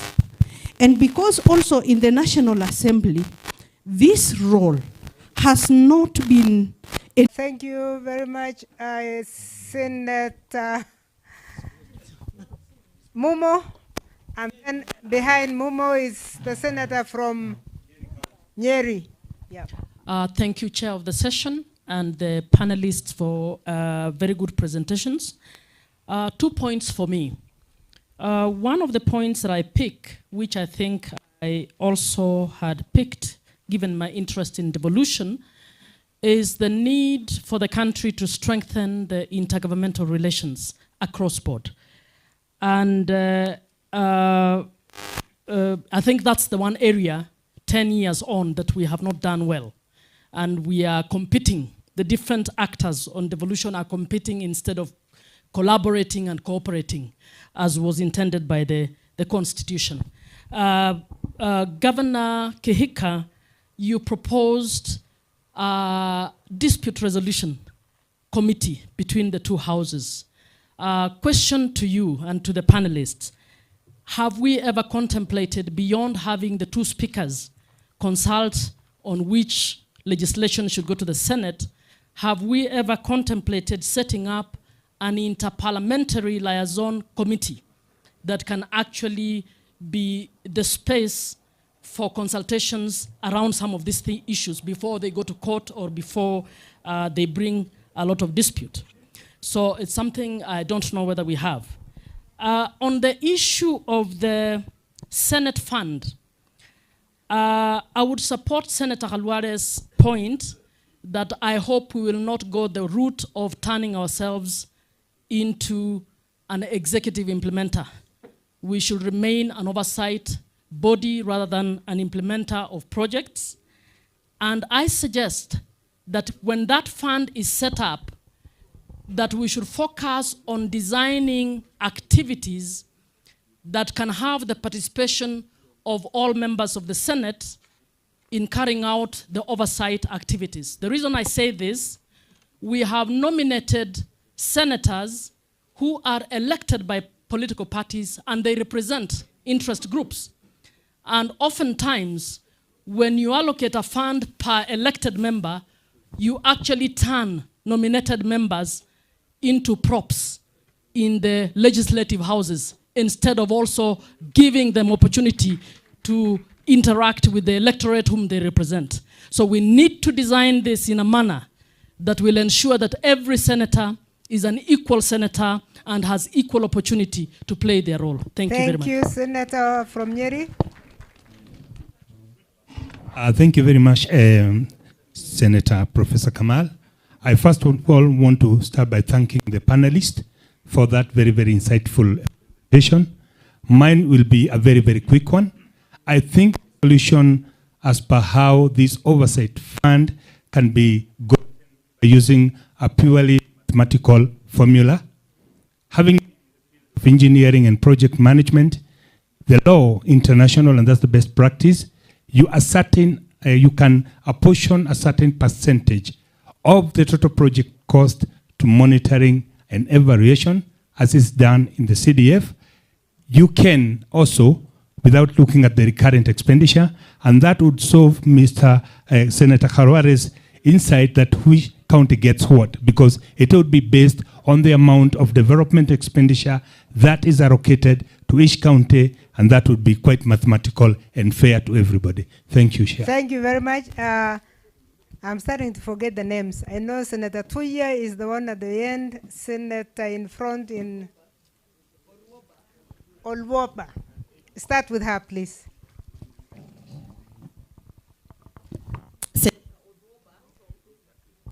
County. I think on the issue of nominated senators, they are all equal, and we are nominated under either agenda top-up, or we are nominated under, people with disability or marginalized groups. But that is not why you're not nominated to go and look at issues of women. You're nominated to ensure that we either meet the 2/3, but your role there is the same as an elected senator.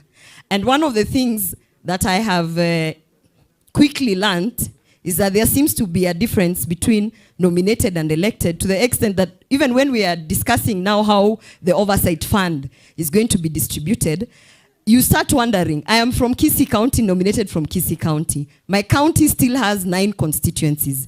If at any one point there will be an oversight, as a nominated member from Kisii County, same as my elected member from Kisii County, we will be playing oversight of the same 9 constituencies. It will not be that I am going to do oversight of 15% because as a nominated senator, my oversight is 15%. I think that's one thing we really need to think through, because at the end of it all, we'll still be interacting with the electorate, and I think that we should, as nominated, and I'm speaking as nominated, be treated equally when it comes to matters of the floor of the House and our responsibilities. Thank you very much, Senator Tuya. Thank you very much, Professor. There is no point of order. There is no point of order. Thank you, Not Prof. allowed. Please allow people to contribute. I'll come back. Thank you very much, Professor. And thank you to our presenters. I'll be very brief. As a third-termer, and also coming from the former upper house, and now I'm in the upper house,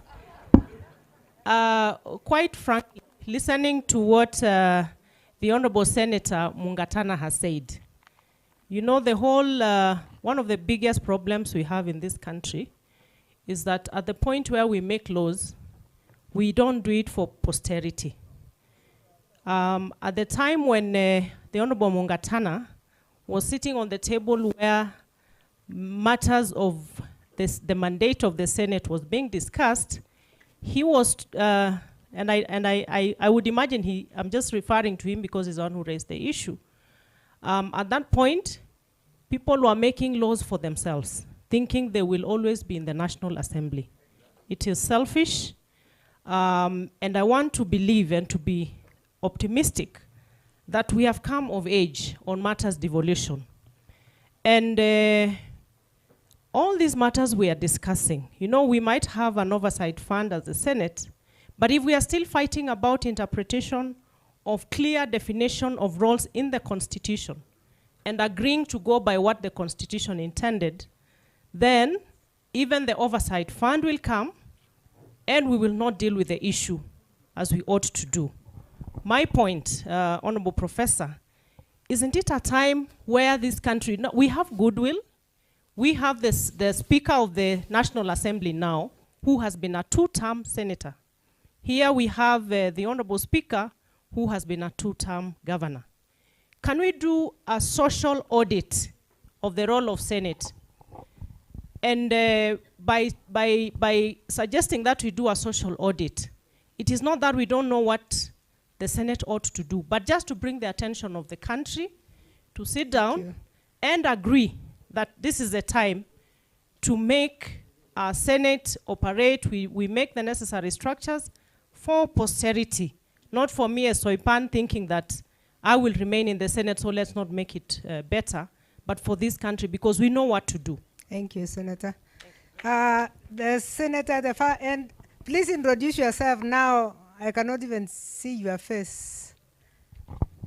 I have tried 90% to know names.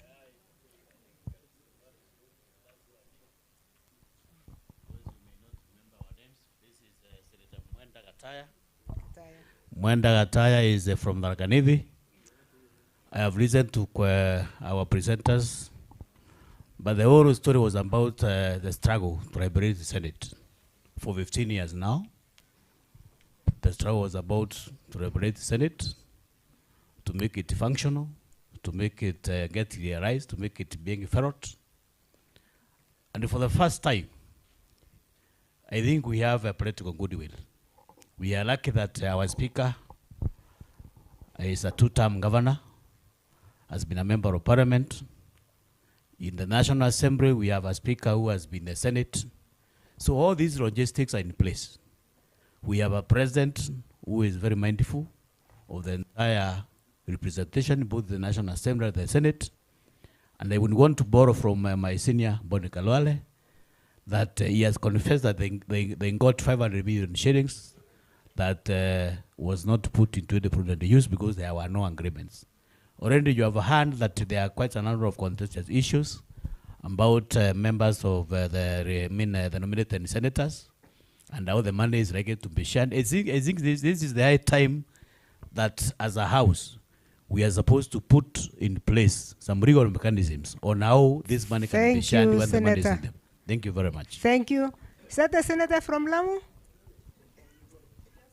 From? Migori. I will come back to you, Cheptumo. And please, let's have a minute because I can see we are ready to forego lunch, Mr. Speaker.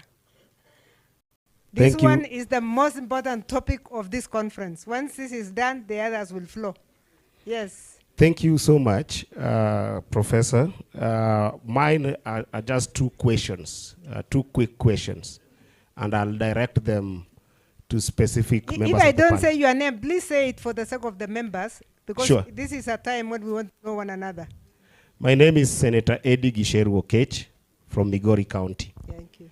My first question is to Governor Senator Sang. I view Senate as a place whereby we will be measured by the contributions that we make more than the benefits that we had. And one of the biggest contributions that we can make in the agenda of on-source revenue is actually having a more coercive and authoritative enhancement of physical capacity of counties. Because even if you look at what is happening now with on-source revenue, it is it's not coercive and it is not also authoritative to the extent that you have about 111 billion collected by counties that's even unbanked.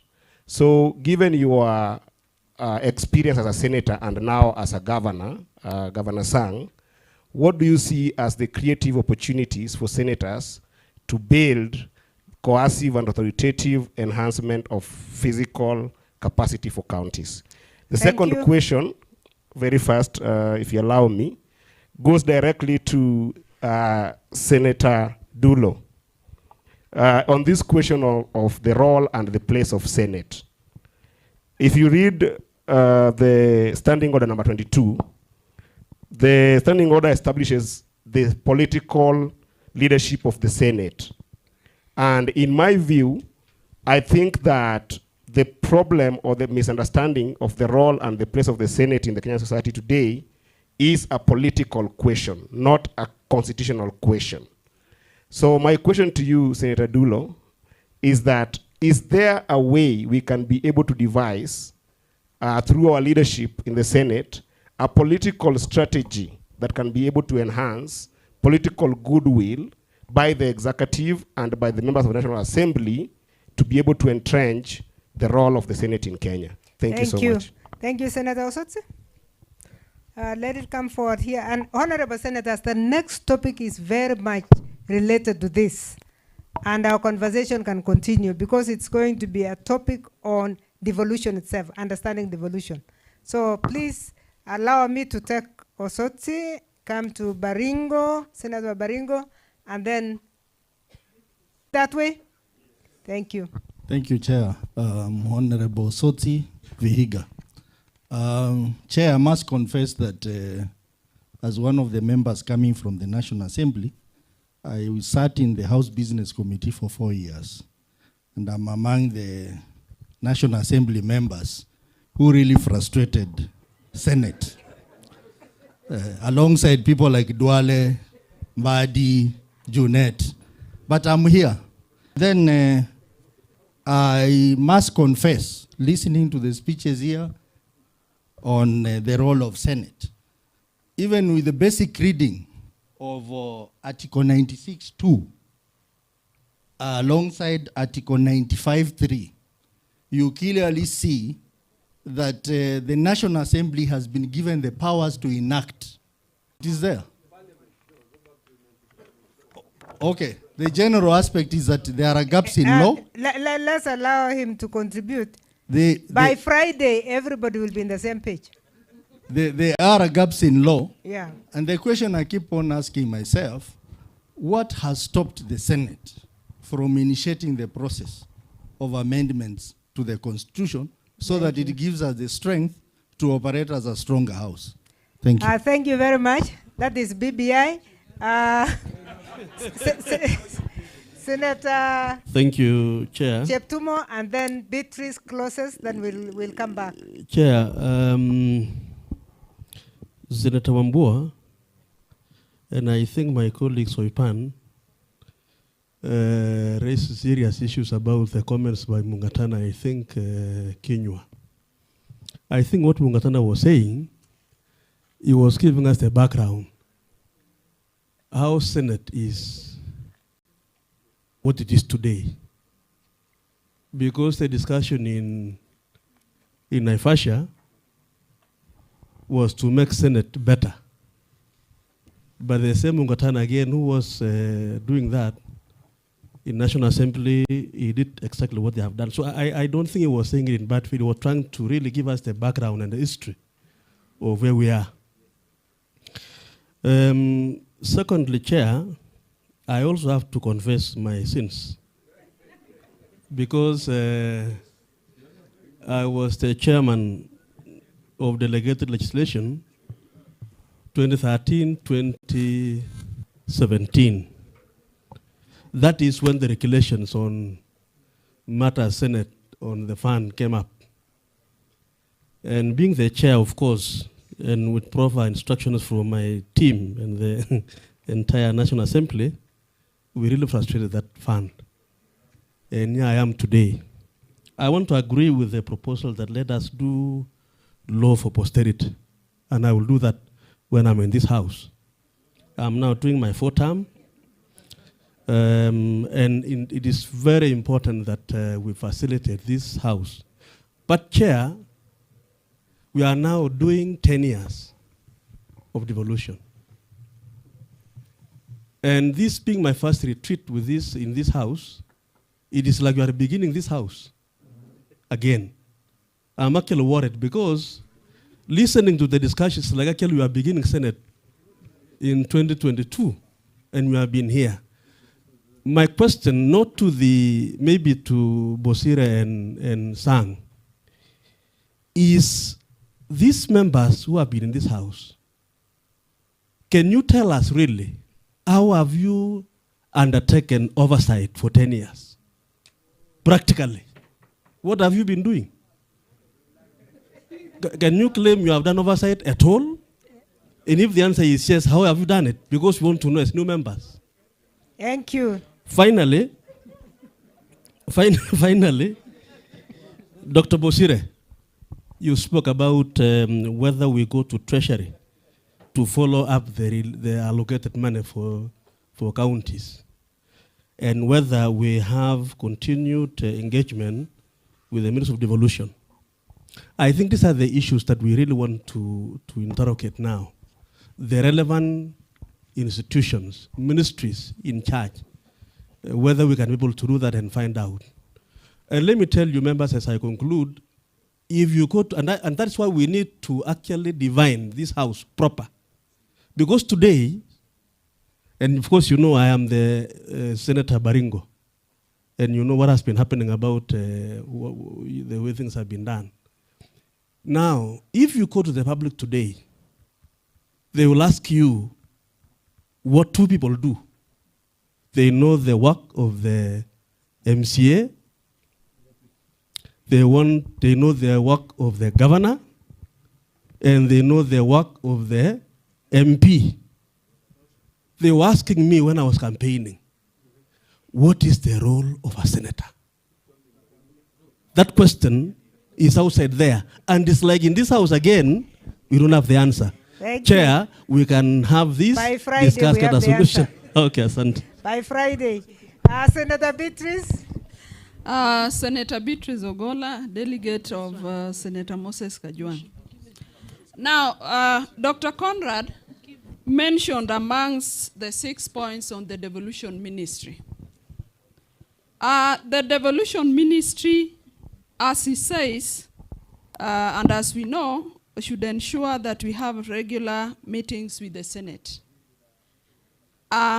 Ideally, the devolution ministry was also to facilitate an intergovernmental meeting where the ministries, the cabinet secretary was to quarterly chair a meeting where a CC from the ministry was to be to deputize the CS. In these quarterly meetings, issues that came up are supposed to be discussed at the summit. This rarely happens, and this should be enhanced. And lastly, on the 14 functions, we talk about funds should follow functions. The counties have a challenge where they are not able to get the best skills for the ministries that the governors have down there. The reason is that we have functions hidden in the ministries that should be down. Why don't we see a way in which those funds should come down so that we have those top best, the brains, going to work at the counties to serve Kenyans out the counties rather than remain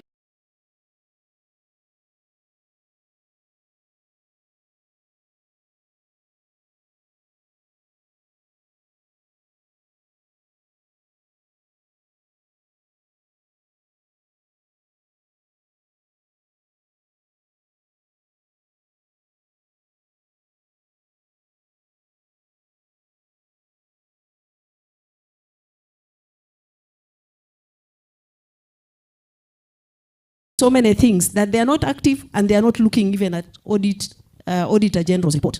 That is where there is a challenge. If you can assist Senate, you have an active public, and I'm sure you're not ready to do that. And then they come and sit with us at the national level. That will simplify everything. Number two, as my colleague said, county assembly cannot summon a governor. They can only deal with CEC. They can only deal with chief officers. So that is where there is a challenge you need to help solve. If this Senate is independent of the National Assembly. Why I'm saying this? Because PAC is the one actually that is dealing with all the matters of both houses. Our speaker doesn't sit in PSC. The only person who sits in PSC are the commissioners, where we don't have numbers. Number 2 is the clerk of the assembly, of the Senate. Our clerk was almost sacked severally because they are saying he behaves like a representative of the Senate. My advice to you, or my way forward in as far as actually resolving the problem of the Senate, is to fight for independence. Because I remember we went to Australia with Mutula Kilonzo and Kiraitu Murungi. When you go to Australia, they're totally different. Actually, the Speaker of the Senate is called the President of Parliament.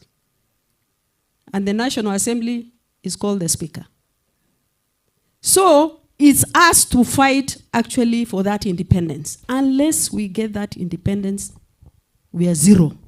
We are not going anywhere. As you've said, we have goodwill. I hope that goodwill is there. And as my colleagues have said, the earlier, the better if we pursue our issues, and that political goodwill will work in our favor. Now, let me actually what Senator Ojenda has said. In the last case we had, the one of 28 cases, we were unable actually to procure the service of lawyers. We were frustrated. And we are grateful as the third Senate. Senator Mutula Kilonzo, James Orengo, Senator Omgeni, I don't know either, Faki. Those are the senators who volunteered to take up that matter in court. And that actually points back again to the issue of independence. We don't have independence. Because when we want to take up a matter,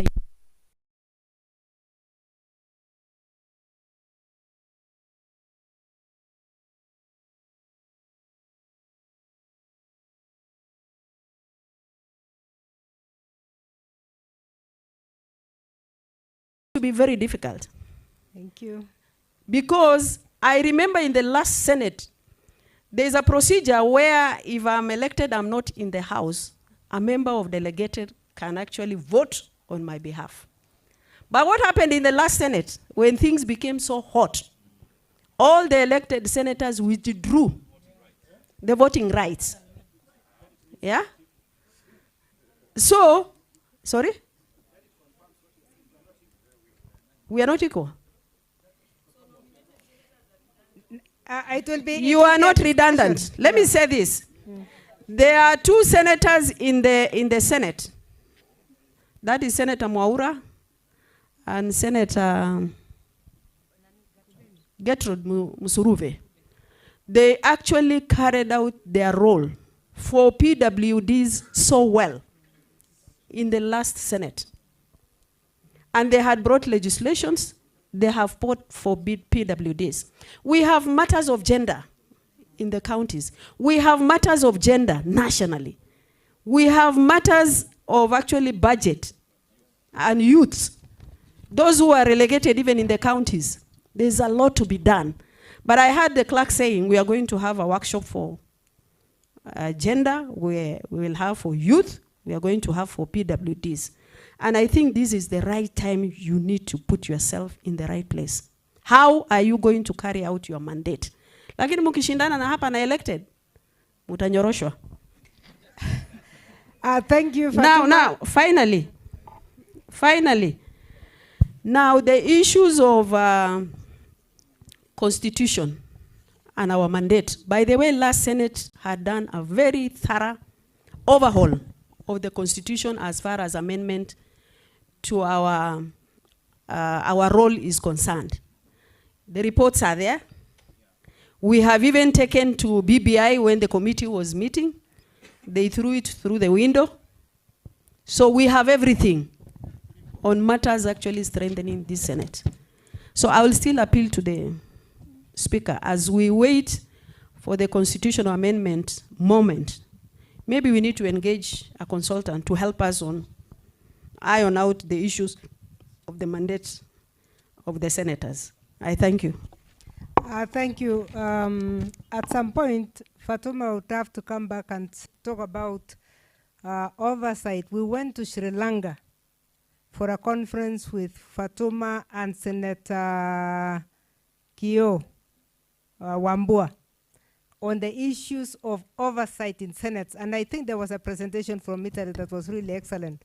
They did not have to hire experts for everybody, but the Senate in Italy has an oversight office that really would go and detect whatever you want from the ground, and you are able to go as a team so that the committees can actually effectively do oversight on the ground.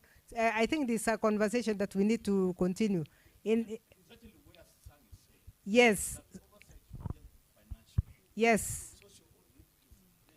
From CIDB to everything. Thank you. Last, Conrad. Thank you. Thank you very much. I think a lot of contributions were just comments and a few questions. So I'll just respond to three issues. The first is on the oversight funds. A lot has been said, but I would also suggest that we look at the CDF judgment that came out of the Supreme Court. Actually, the Supreme Court was very detailed and very explicit on CDF and those types of funds, including the Affirmative Action Fund. And they give a lot of direction on how those funds should be structured. Otherwise, they risk being unconstitutional based on that judgment. Actually, the court ruled in a way, because the CDF issue had been in court for all the years, I think they decided to rule with some finality on CDF and even on the oversight fund that we are discussing. They gave some very clear direction that should be taken into mind with regard to structuring those funds.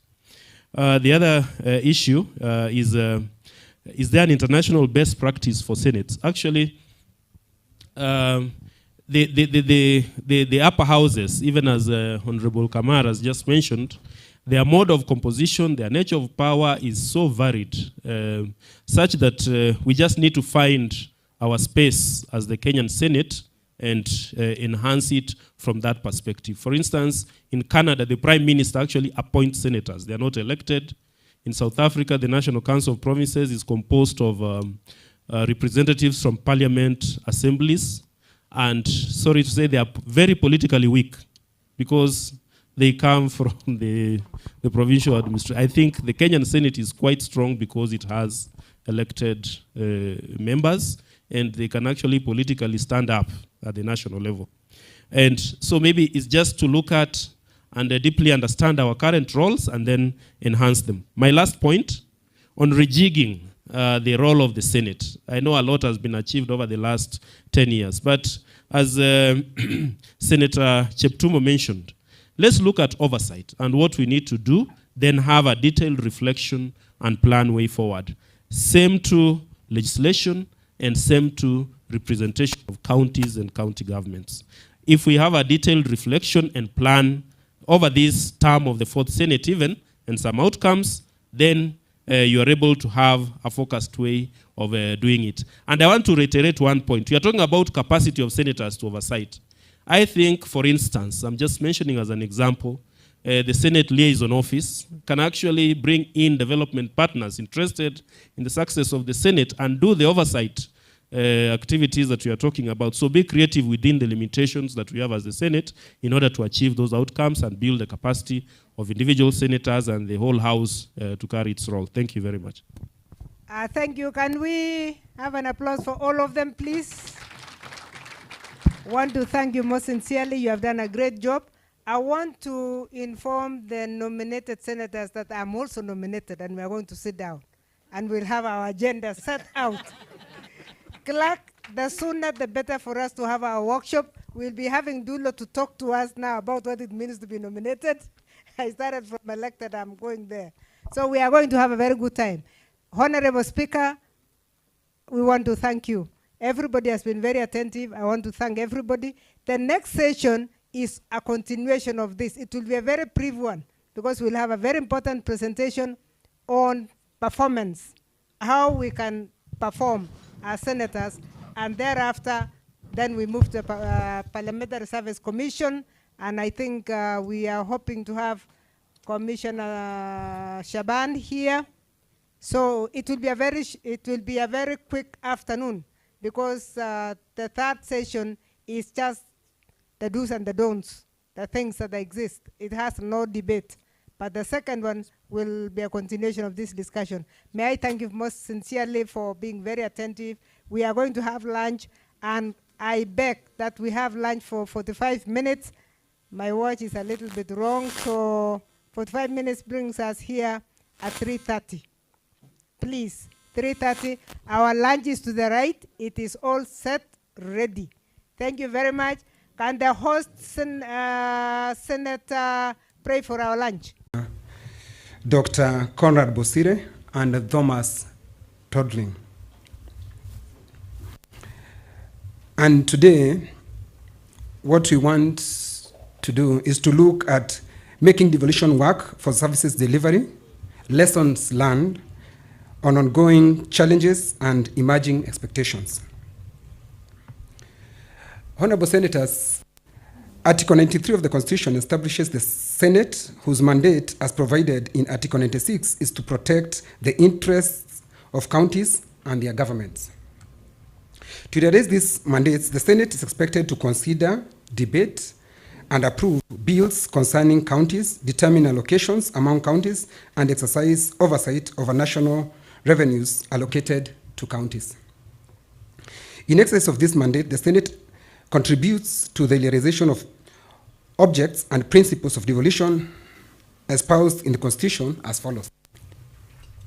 Objective of devolution is provided for in Article 174, and the objectives of devolution of governments are: A, to promote democratic and accountable exercise of power, to foster national unity by recognizing diversity, to give powers of self-governance to the people and enhance the participation of people in exercise of powers of the state and in making decisions affecting them, to recognize the right of communities to manage their own affairs and to further their development.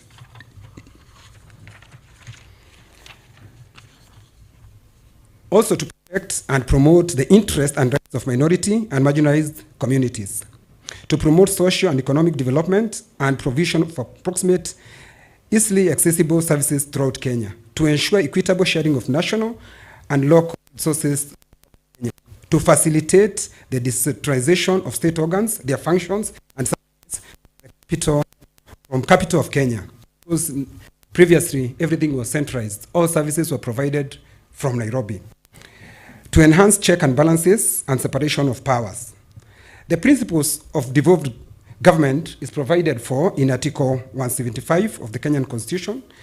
County governments established under this constitution shall reflect the following principles. The county government shall be based on democratic principles and separation of power. The county government shall have reliable source of revenue to enable them to govern and deliver services effectively. And no more than 2/3 of members of representatives bodies in each county government shall be of the same gender. The Constitution provides for this, but when you go to the counties, the picture that is drawn in the counties does not reflect this. Making devolution work, there are some of the questions that we want our consultant or our presenter to put in mind, that when you are presenting, you'll be answering these questions.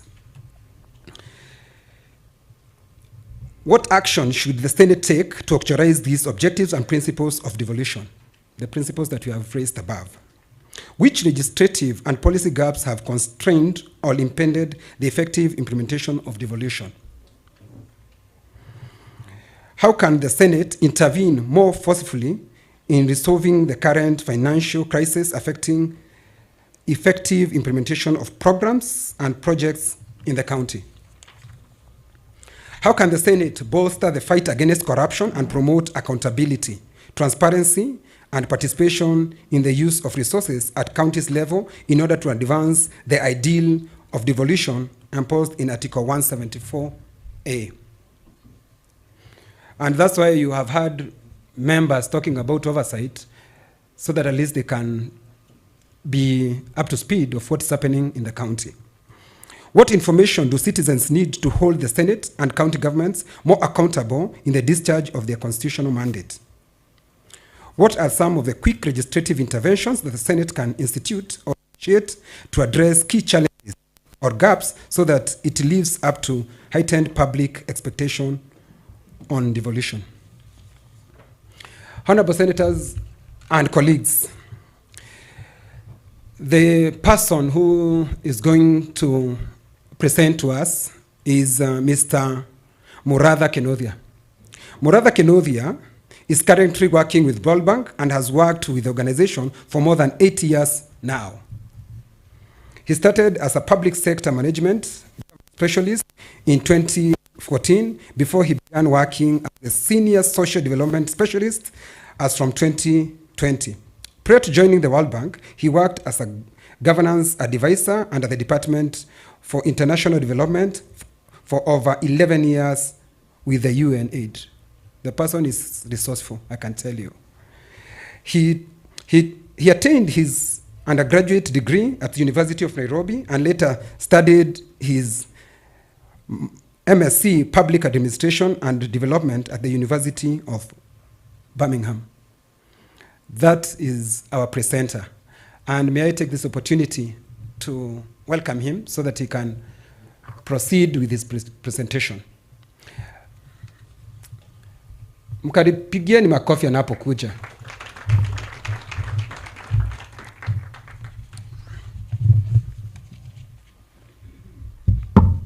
Thank you very much, Senator, for that presentation. When I came in the morning, I don't know that it's because of my frame, I had a very difficult time convincing some of the Senate staff that I am a resource person. I think they thought we watakuwa kwa ile session ya youth, which I would not mind attending.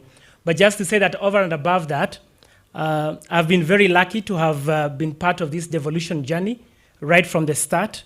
In my previous job, I supported the constitutional review process.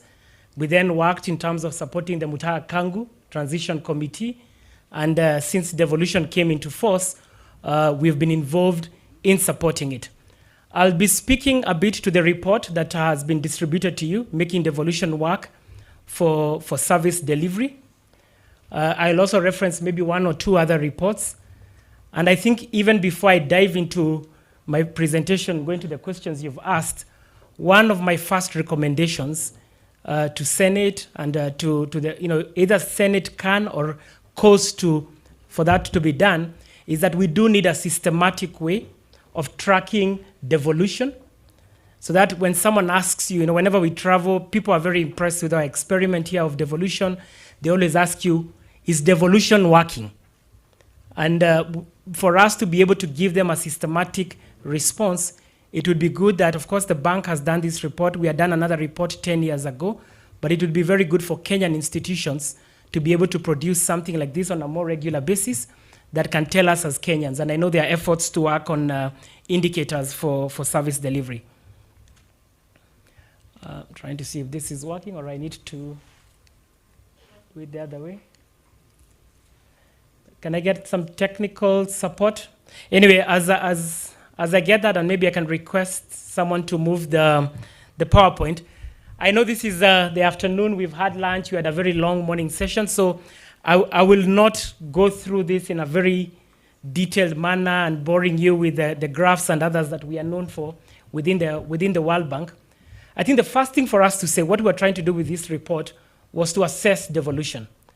And one thing for us to remember is that devolution came in when we had a political crisis in 2007. And in many ways, devolution was there to also resolve a political problem. And I think the first thing we can congratulate ourselves as Kenyans is that from the political point of view, devolution has been a big success.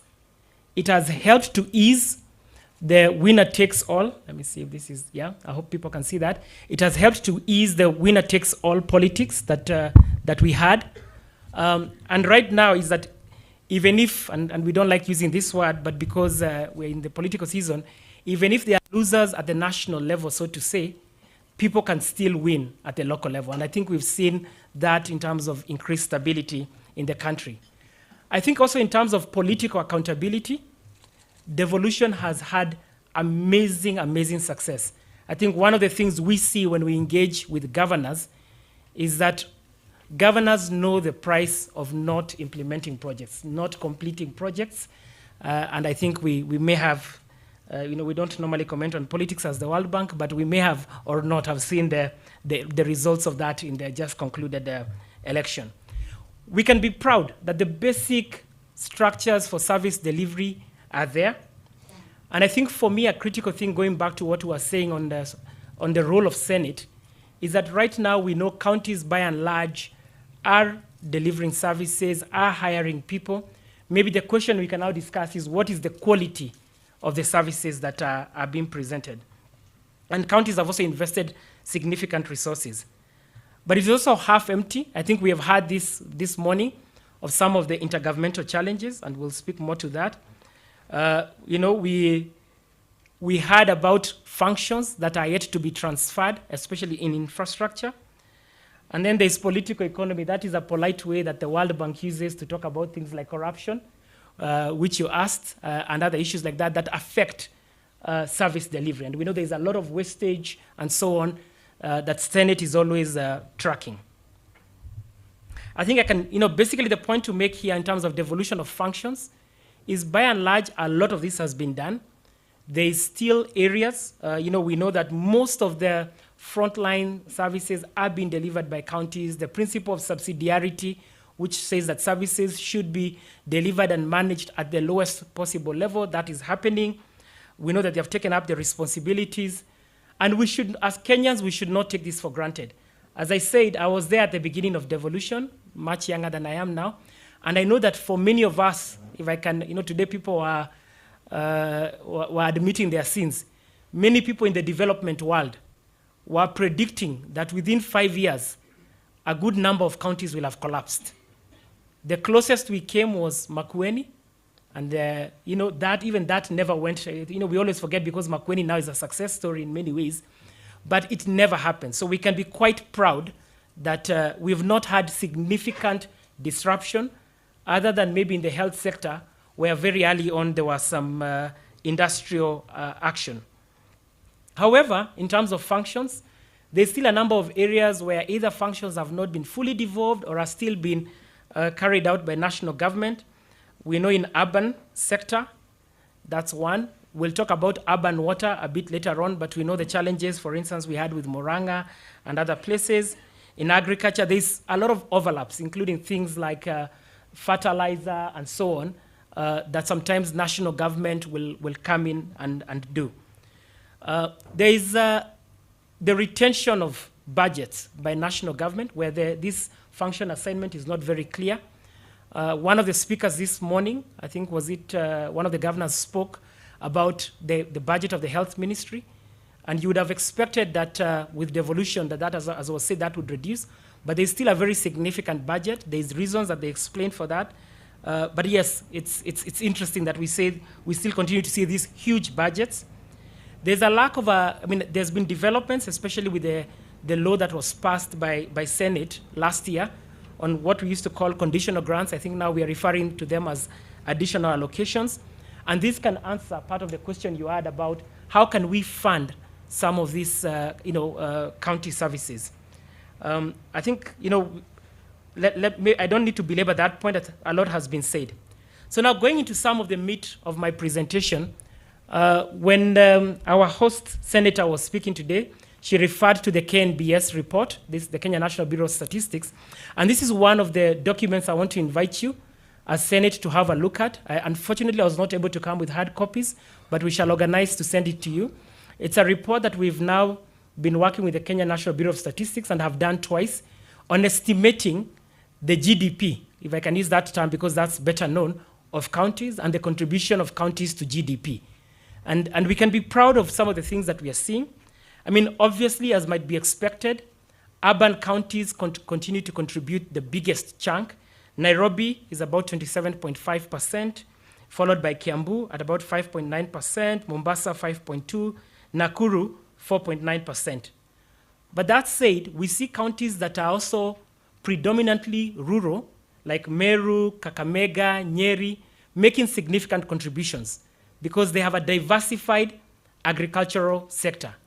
And I think as Senate, when we start looking and seeing what is the performance of counties, these are areas that we could be able to look at and also see what are we investing in counties, are we ensuring the right investments? And for instance, I'll come back and show you how the picture looks like in agriculture to be able to improve, because now our national GDP is made up of all these 47 mini GDPs. Agriculture, forestry, and fishing, those contribute about a fifth of the economy. And we saw that the top 5 countries in agricultural production, I think I'd mentioned them, Meru, Nakuru, Murang'a, Nandi, Nyandarua. However, we see that even though fishing overall is not as big a contributor, Homa Bay County specifically contributes 2.2% of GDP, and a lot of that is from fishing. Again, it shows us that this idea of devolution is good because a county like Homa Bay can be able to focus on that as something that it is working on as a contribution to the national GDP.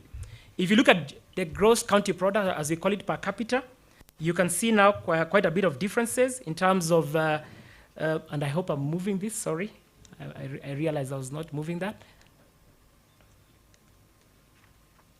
9 counties had a gross county product that was higher than the national average. That's Nairobi, Mombasa, Nyeri, Elgeyo Marakwet. Those ones were significantly above. Embu, Lamu, Kiambu, Lamu, Nakuru, Nyandarua, their gross county product was more or less. But we also see significant disparities. So the lowest level of GCP per capita was in Garissa, Wajir, and Mandera counties. I will not go through these graphs in great detail. I just wanted you to have them. But basically, this shows you the contributions, and I just talked about that, so with Nairobi at the top and Isiolo. However, if you want to look at this story a bit differently, because I know we always discuss what are people contributing, but if you look at the growth of GCP, you see a different story. Admittedly, some of these counties are coming from a low base. They have got a less diversified economy. But for instance, you can see in the period that we are looking at between 2014 and 2019, Marsabit County recorded the highest growth in GCP, followed by Elgeyo Marakwet, and then Mandera, Samburu. So those counties that sometimes you wonder, I don't know whether, in terms of when you say previously marginalized, in terms from maybe from a political sense, but I think there's still a lot of need there. You can see that from a growth perspective, we are seeing the impact of devolution. So I thought it's interesting to see those two together. I think you can also look at gross county product per capita. So that also gives you a different story, because then some counties that maybe have lower population are doing slightly better, even though their overall contribution is not as big. I already talked about the contributions to agriculture, so let me not belabor that. I thought this was interesting. Again, what are county contributions to manufacturing? We know that's one of the ways to create jobs and so on. So I was quite happy to see, for instance, a county like Kilifi starts appearing. Nakuru is there. I don't know whether that is Keroche. We have Kisumu and others. So again, those are areas when we are looking at the performance of counties and their contribution to the national objectives. This is a graph that as senators, you may wish to follow closely. Now, coming down to service delivery, which is the title of the report that I shared, I will go through this very fast. And as I said, I'm assuming I'm speaking to people who are knowledgeable. You have been on the ground. You probably know this a lot better than us. But this can offer Senate maybe a systematic way of being able to track. And what we've seen is that with the advent of devolution, sorry, I keep forgetting to move this, because my eyes are no longer what they used to be. I cannot read that particular screen there. So we see counties have maintained, and in many cases, have significantly expanded the levels of access to service delivery. In some of the sectors, not all. I think if you look at health facilities, immunization rates, broadly speaking, we've seen a lot of improvements in counties. if you look at the utilization of health facilities, the fact that people feel confident to go to health centers, we see that visits have increased from 9 to 13 between 2013 and 2018. That's when we did the report. The deliveries attended by skilled attendants has increased. And if we had time, you'd go down into the details to see the impacts of that on things like maternal mortality. If you look at ECD, this is an area that we don't speak a lot. When you talk about devolved areas, because education is not devolved in a big way, but I've been very impressed with what has happened in this particular sector. Enrollment numbers have gone up. To maybe speak to something else I would have talked to later, the number of ECD teachers has gone up. And what is interesting when you look at that is that the share of ECD teachers who are trained has gone up, while the share of ECD teachers who are untrained has gone down, meaning that the quality is improving. One gap, the moderator, that maybe Senate may wish to look at is the issue of standards and norms. So who sets standards for ECD? Who manages teachers? These are areas that require attention. If we look at rural water, because there the assignment of functions is clear, we've seen big improvements in terms of people who have access to basic drinking water. However, in urban areas, even though the absolute number has gone up, in relative terms, when you look at how population is growing, we are not seeing a significant improvement in urban areas. And this could be because of some of the intergovernmental issues I talked about earlier. So again, something that Senate could apply itself is resolving, working with people like I saw the IGRTC here and others, is resolving some of those intergovernmental issues in the water sector, especially urban water, where there's challenges, and I'll come to that in terms of, because it requires huge financing and counties, and it's normally, loan financing, which national government takes up. We see a lot of investment in facilities and infrastructure. You can see the numbers there in terms of that graph shows a very steady increase in number of ECD facilities between the period that we are looking at. We've seen huge improvements. These are also areas that are politically popular. So investments in rural water, I think I talked about that.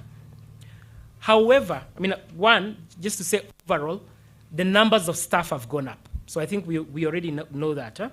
You can see, for instance, in the middle graph there shows a general increase in health. You see ECD was a steep increase because that was one of the areas that counties could recruit in. But one challenge that we have is that the increase in staff numbers in some of these areas has not kept up with the increase in facilities. And it's actually a catch-22 because on the one hand, we have a bloated workforce in counties.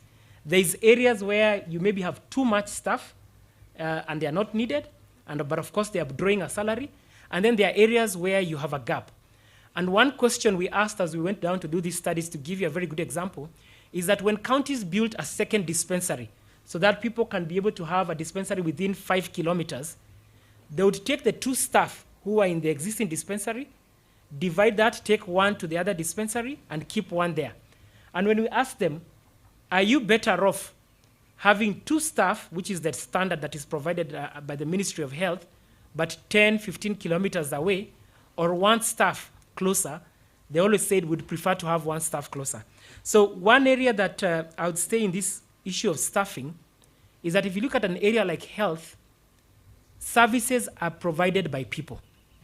And our definition of development expenditure and the capping of recurrent expenditure, is it 35% on salaries? They maybe need to have a conversation to see, is there, once you've done rationalization, because as I said, the workforce is bloated, for those areas where there is critical need, what do we do? If you look at agriculture, if I can mention here, agriculture, we have not been replacing. There's a high staff attrition, we are not replacing, and yet it's one of the areas that should be the engines of growth. Urban planners, we have huge gaps. This shows you, the graph here shows you the growth in county employment since between 2015 and 2016. The only 2 counties where the staff numbers have gone down is Nairobi, sorry, let me just move there, is Nairobi and Nakuru County.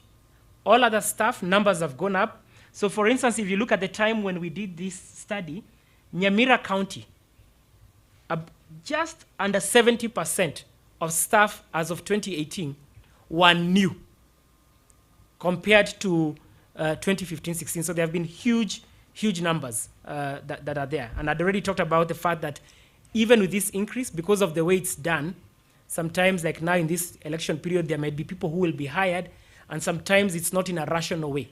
It's not towards the areas that are needed, is that you face critical gaps, yet we have a bloated wage bill. Another big area that Senate could look at is sector management. So I think by and large, I mean, there's problems, but counties are doing CIDPs, they are doing a lot of this broad planning. But the paradox of Kenya's devolution is that in some ways, it was actually re-centralization. So we came from having just under 300 districts, local governments, which were collapsed into the 47 counties, and with good reason. But we now need to find a way to deepen devolution. We know that in urban areas, there has been a start, and for instance, the World Bank's Kenya Urban Support Program has helped to a bit. But we know that in a number of places, those urban boards exist in name, maybe have not been fully empowered. We take an incremental approach because we are seeing changes. But one area that you could look at is how do we strengthen, one, those urban structures, and how do we encourage counties to decentralize further and ensure that sub-county officers and much lower have got decision-making power. So I remember in some of these places, you talk to the sub-county director of health and ask, what say do you have in the decisions that are made? And a lot of times you hear there's been quite a lot of re-centralization at the county level, and sometimes including at the office of the governor. Financing devolution, this is a very interesting graph for the Senate because this is something that you normally look at. I think credit to you and CRA, and I see the chair of CRA is here. You can see the equitable share has been growing. Actually, if we were to plot this graph further, all the way until the last financial year, that would go up much more significantly. If you look at own source revenue, and again, I'm sure CRA might speak more to this, the growth has not been as significant, and of course you'll see drops in election years, and we know why that happens. If you look at what we are calling conditional grants, I think at the time when we did this graph, that's the name we're using, but these are the additional allocations. Those have increased over time and settled around the 33, 30. I think in this year's budget, we have just under 30 billion given it was a transition year. So those were in part in between government-funded conditional grants and donor-funded conditional grants. So looking at what is our model for financing devolution, you know, a critical question that we've been asking with people like CRA and others is, how do you finance big urban areas? You know, when you look at cities, how do you finance that? Are there instruments that maybe we have not explored that we could do? And this is an area that I think, again, of course, Senate has done a tremendous job in defending counties and getting that. In terms of expenditure, you know, county governments have been increasing, I think, as I said, their expenditure. A very interesting thing is that, again, as I said, you'd have expected with devolution that national government spending would either not grow as fast, or maybe because you had this huge reallocation, reduce because you're shifting.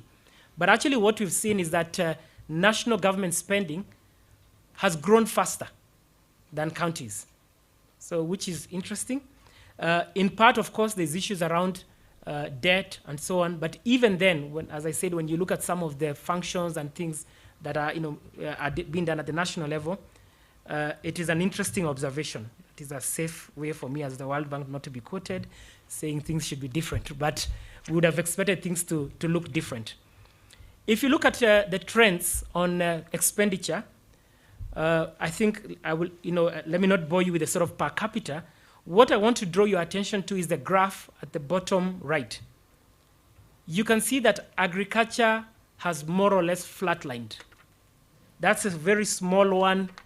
If you look at the graph on the right, even without seeing the numbers, it's the small columns there. You can see on the other end, the administrative and county treasury, those budgets have grown. Health, the budgets have grown, but agriculture and water have more or less flatlined. And I know, I'm not sure which direction Kenya wants to take, but I know there have even been people saying, how do we reverse this trend in agriculture? Because as a nation, if you're talking about food security, you're talking about jobs and so on, if you're under investing in agriculture, that is not sustainable. This next set of slides, and I'll go through them very fast, is just basically to show that one of the objects of devolution was to reduce inequality. It definitely has, but we are not yet out of the woods. So there are still significant inequalities that exist. So if you look at, for instance, poverty rates, there's a very huge range from counties where there's only 17% poverty to counties where there's 78%. I already talked about the GDP. You see the big changes, and you can see that, and it still follows some of the traditional patterns of marginalization. Similarly, there's still disparities in service delivery. Whether you're looking at how many people does one health worker serve and so on, there's still huge disparities. However, we also see a lot of rays of hope. If you look at things like vaccination, I remember my health colleagues saying, Garissa County, for instance, has done very well. And I remember actually visiting the facilities in Garissa where they were saying they have been very deliberate. And it is actually now, was one of the top performing counties in terms of vaccination. Again, which is part of the success of devolution, because people within Garissa County are able to focus on that. Public participation. It's improved. There's a lot of public participation.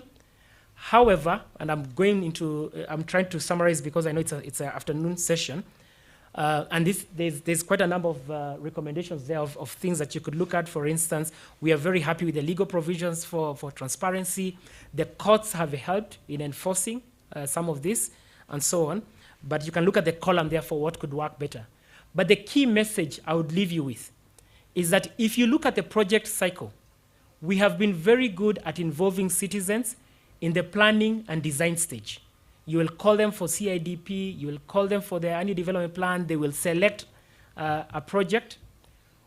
Some counties are even good in terms of how they involve them, in terms of the implementation of the project. So I know some of you have got those community committees for if a project is being done, project implementation committees. Where there's a huge gap is in citizens being able to provide input on the provision of services. So you have participated, the facility has been built. But how can citizens come and say, we've not been able to get services in this facility? That is an area where there remains huge gaps. There could be more to be done in areas like access to information and so on. But we also commend the counties that have come up with participatory budgeting, whether that's counties like Makueni, and I think now over a dozen counties have done this, whereby citizens are able to directly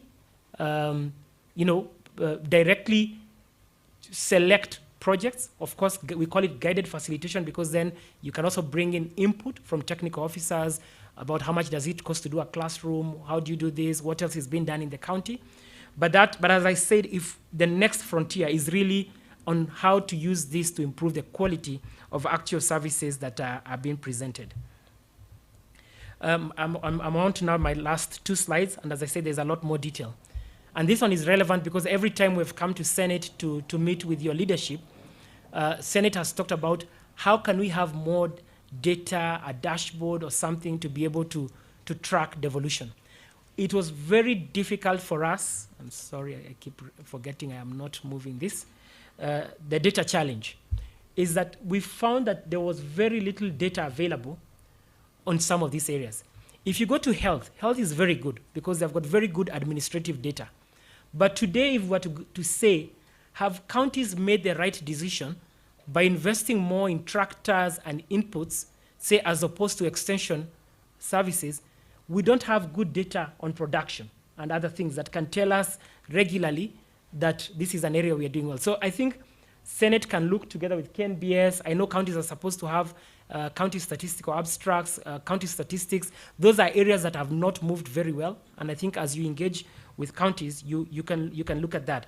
And this could be something, again, going back to that idea of a socio-economic audit, that if they are consumers, if Senate is an active consumer of such data, it also encourages people to be able to produce.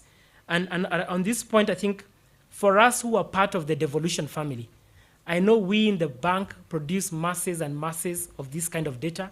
I know people like CRA, and they'll be talking to some of the things that they're doing, produce masses and masses of data.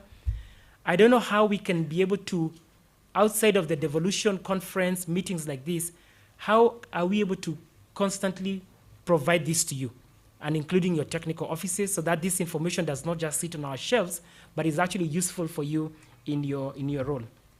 Finally, if you can allow me to abuse being here, I also have to be accountable to the people who pay me. We have one request, and Professor, you'll remember we made this request when we came to see you, and we want to thank you. This is on the county government's additional allocations bill, because before Senate adjourned, they had passed this bill. All the funds, people like the World Bank, Danida, CEDA Sweden, I think even now there's one of the UN agencies, UNFPA, those agencies that provide funding to counties through government systems. So these are money that pass through our budget and so on. These funds previously used to be captured in the County Allocation of Revenue Act. There was a court ruling that changed that, and now it's captured in this bill, the county government's additional allocations bill. Unfortunately, last year, because it was a transition year, this bill was only passed, I think, 2 months, if I'm not wrong, or even maybe about a month and a half to the end of Parliament, so counties, to the end of the financial year, so counties got it very late. Every single year, we've had huge delays in getting these monies to counties. So when you asked about what can Senate do to be able to support service delivery in counties, this is one bill. Unfortunately, it lapsed. Senate did its job, but National Assembly did not pass it in time. So I assume now it has to be republished. So my one plea to you is that if you can work with the National Assembly to get this bill passed, it's about 23.7 billion in terms of the bill that was previously there of purely development expenditure.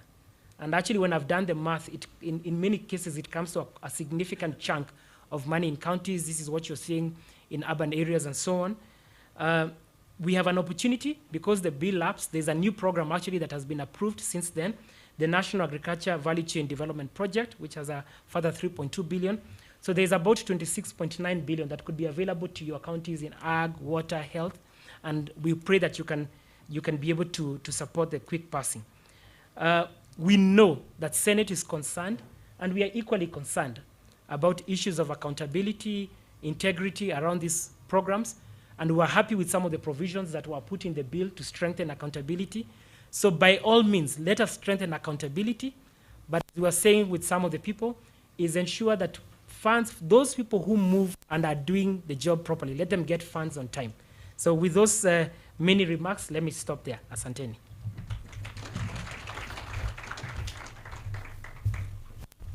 Another round of applause for Kenovia.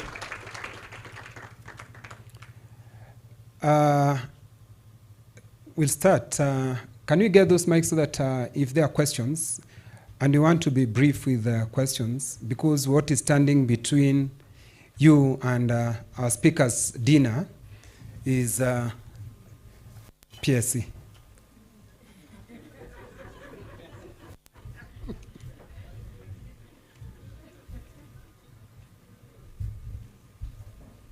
The mics.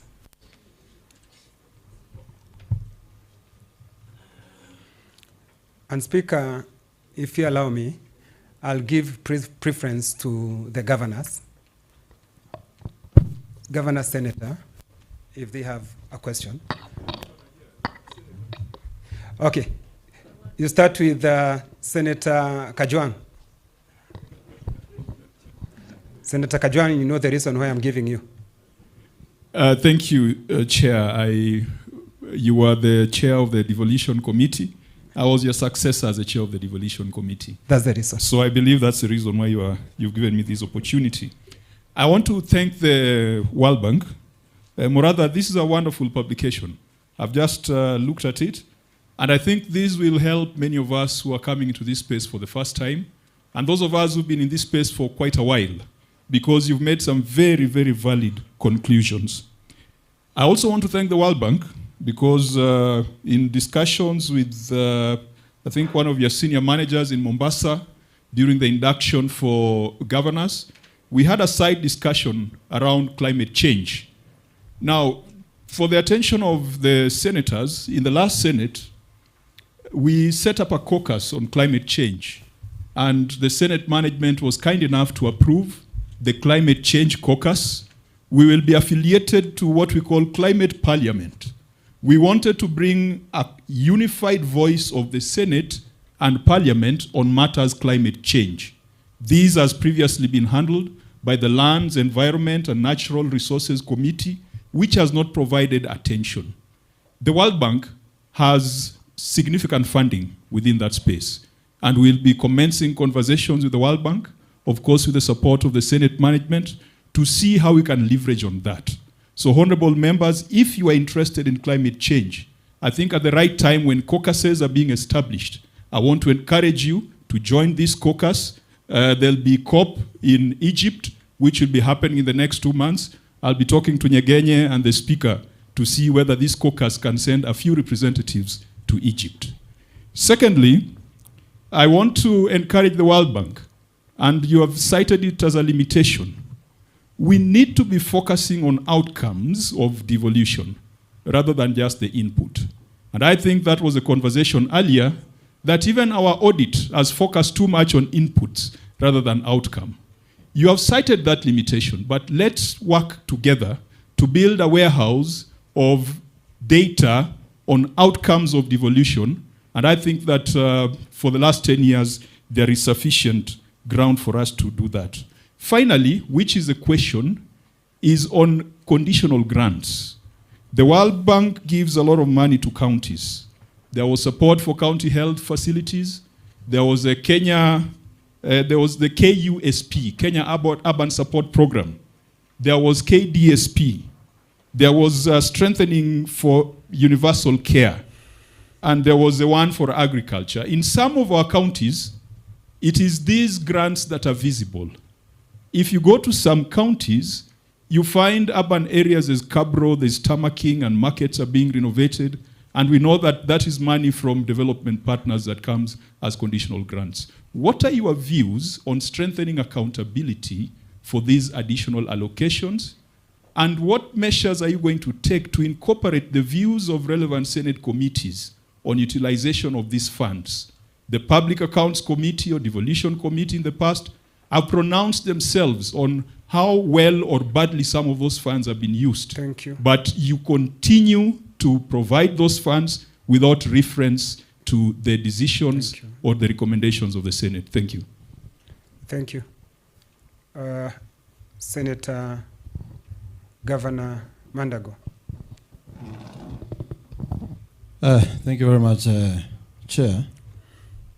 Mine is not a question, but that's to pick it up from where my good friend Murada has left, that the appeal to the Senate, coming from where I came from, is actually to urgently pass this additional allocation to counties bill. Because, ladies and gentlemen, what you see as pending bills in a majority of counties are actually services already rendered, awaiting payment. Part of it is the funds that are still being held as additional allocation to counties. So I think, Honorable Speaker and leaders of the Senate, this is a matter that we must give preference so that we enable counties to sort those bills. Number two, this is also part of what is contributing to what we call rollover funds in counties. And you'll see counties with billions of money that has been rolled over, not really because the money or the counties were unable to spend, but because the money didn't come on time, but they were already part and parcel of the programs that have been budgeted for that financial year. So I think that's something we need to discuss. And on a light note, my friend Banamurada, you said ECDs were politically popular. I didn't understand what, maybe you need to clarify, because I'm immediate former, so I think a bit of clarification on that so that we can also check. Lastly, on the issue of county statistical abstracts, I think this is one area that we need to support counties, because again, it is also an expenditure, and the most or the critical experts that we have are actually domiciled in the Kenya National Bureau of Statistics, and counties may not have their own sufficient personnel to do that kind of work. We must see how national government and counties can collaborate to help counties to come up with that statistical abstract. But I want to say, honorable senators, the reason why the funds from the World Bank and other development partners are visible is because those funds are ring-fenced for specific work in counties and leaves less interference, and two, it does not carry any recurrent expenditure. In future, as we continue to deliberate in the Senate on how to help counties in terms of succeeding, additional funds to counties in future, as Senate, we might begin thinking of how to ring-fence some of the money for specific works in counties so that they are not interfered with. With the advent of Ward Fund and all these other things, there's a lot of issues around budgeting in counties. Thank you. Thank you. Senator, the one next to Kajwang. And please introduce yourselves. The one next to Kajwang. I'm Senator Beth Siengo, co-worker of Senator Kio Wambua, Kitui County. Please proceed. Courtesy of ODM. Thank you. Proceed. Mine is only a concern, and I'm focusing mainly on the topic before coming to the document, making devolution work. For me, I have a concern on the perception and what people feel out there about devolution, why it may not be working as expected. It's because of corruption. What will the Fourth Senate do to remove or maybe to erase that perception or that feeling that devolution is not working because of corruption? Secondly, I'm concerned about the equality in development across the country. There are some counties that are doing very well, but there are others which are lagging behind totally. And thinking that they are in the same country and enjoying the same resources for development may not be explained. Thank you. Thirdly and finally, the document is good, and it is good for some of us who are beginners or the first timers to keep us posted. Thank you. Okay, thank you. Please proceed. And introduce yourself. Senator Beatrice Ogola once more. Let me re-emphasize that I'm a delegate of Senior Senator Kajwang. There's an issue that was raised on standards and norms. It is important to notice that in terms of functionality, capacity building, standards and norms is largely a function of the national government. How the Senate enhances that is upon us. Secondly, it is also worth noticing that mass devolution only stop at the county levels. We have services and services that are offered at the counties, but you'll find that as soon as they're at the county level, they stop at that. Our people still travel to the county headquarters to get certain basic services that needed to have gone down to the people.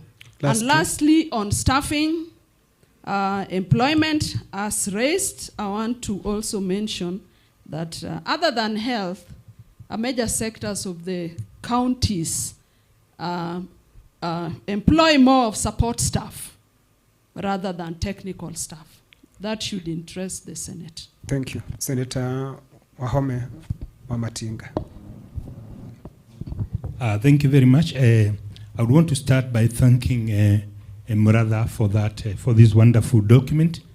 Having been from the private sector, I've had the privilege of working with various world government programs in support of the devolution.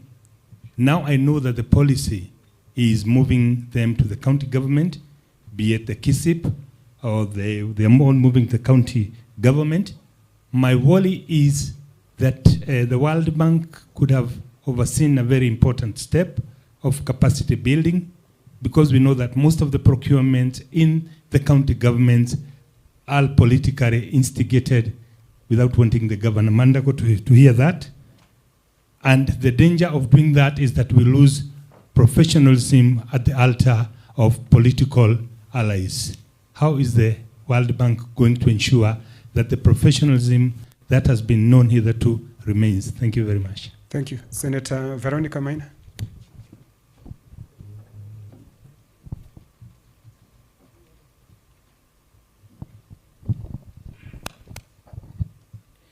So far, our class 101 is going very well, the induction. And I think this is a fantastic report.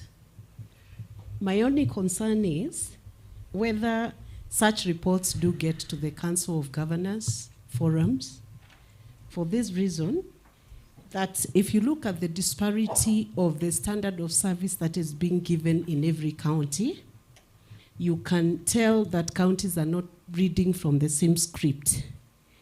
Is it possible that based on such reports, the Senate is able to define a basic quality of service, basic quality and standard of service that is expected in every county, so that if I'm in a hospital in one county at a ward level, the standard of care that I receive has been inspired by such fantastic reports where so much resource has been put towards developing a report on trends in service delivery?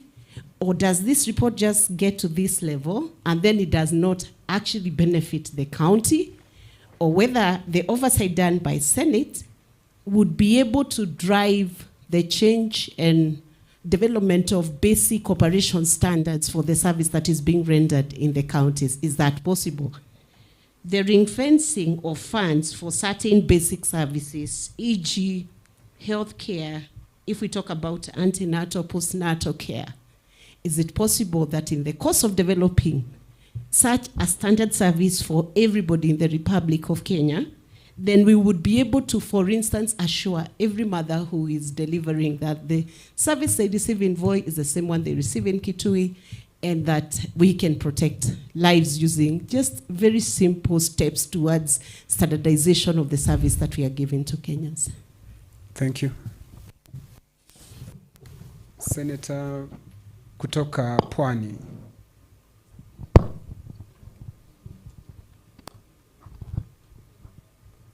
Good afternoon, everyone. Hamida Kibwana, nominated Senator ODM. This is to Muratha. I'm just wondering, how would you assist the county governments to prioritize development projects to address the community needs? Because you may find, the communities, the developments that are there do not address, what the requirements of the community. So it's always unfortunate. And of course, once it's done that will enable leadership to allocate resources in more impactful way. And just number two, I want to just to echo Senator Sengo regarding the marginalized communities within the counties. It's unfortunate that counties also have gone ethnic, they have decided to be biased on ethnic grounds. So for example, I was looking at Kuria in Migori, they're marginalized. So are they getting the same benefits, the same share? The Sabaot in Bungoma, the Kipsigis in Narok, it's really unfortunate how they go on dry spell while others are benefiting. So I was just asking, is there any way you could assist before of course the county, the development, the development, whatever is shared to different ethnic community can they be assisted? I think you understand my point, that at least there should be equal share. Thank you. Senator Eddy. Please keep short.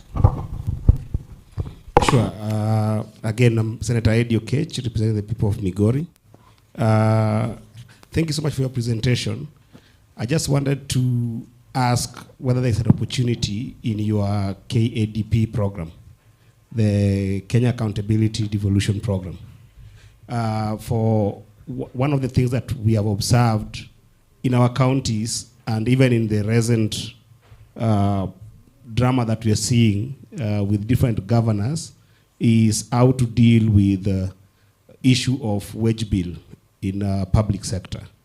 Is there opportunity to actually work with Senate to conduct a legal impact assessment on how we can enhance rationalization of public sector wage bill in counties?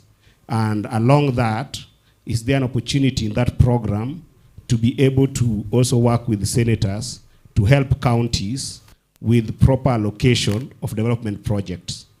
Thank you. Okay, thank you very much. Any other question? Let me allow Muratha Kenothi to respond to your queries. Thank you very much for those questions, and also to appreciate the feedback that you've given us on the report.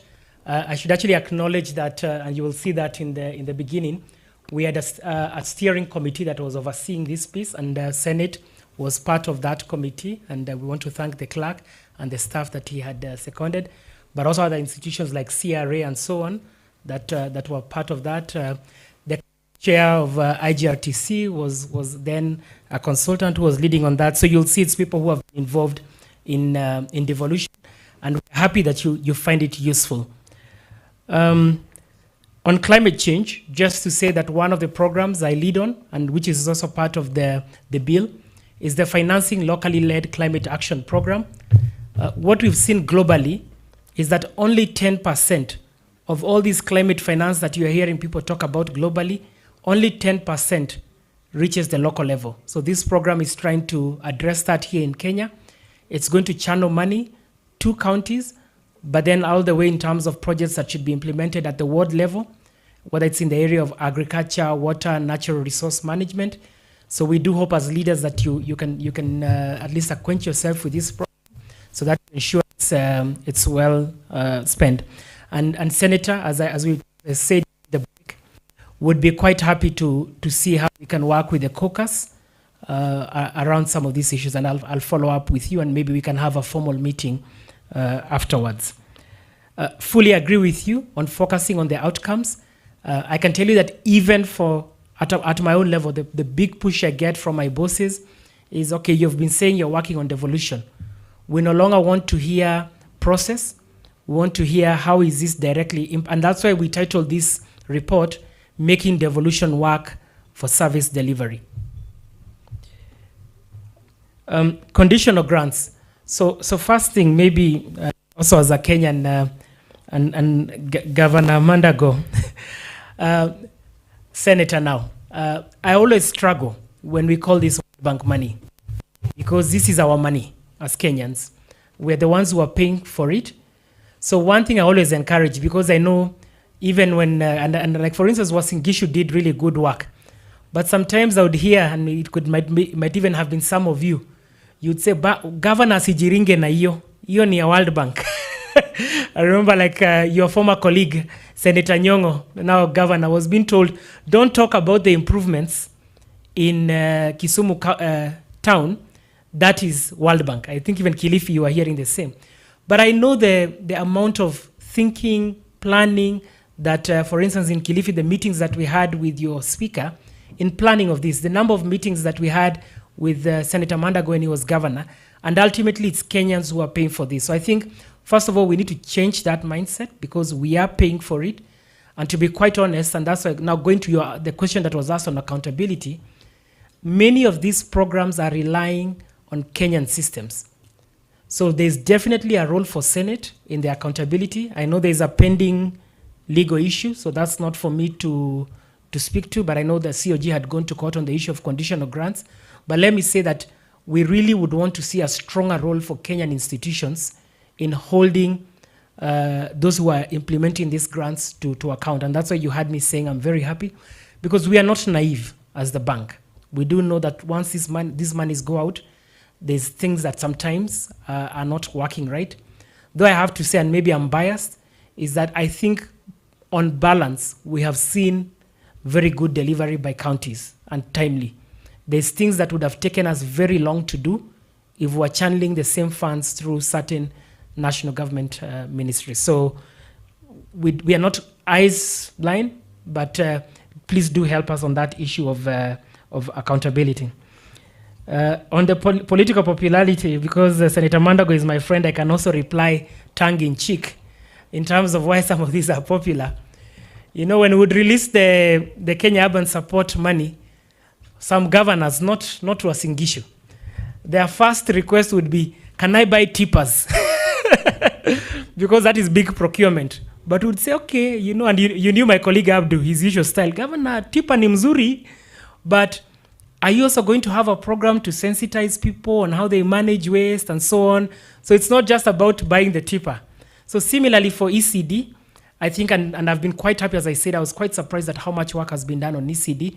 But of course, the employment opportunities that came had political payoffs.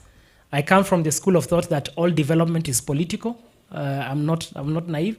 And we have, as I said, we have also seen that the quality of those teachers, many more and more of them are trained, but hard infrastructure was more popular than soft.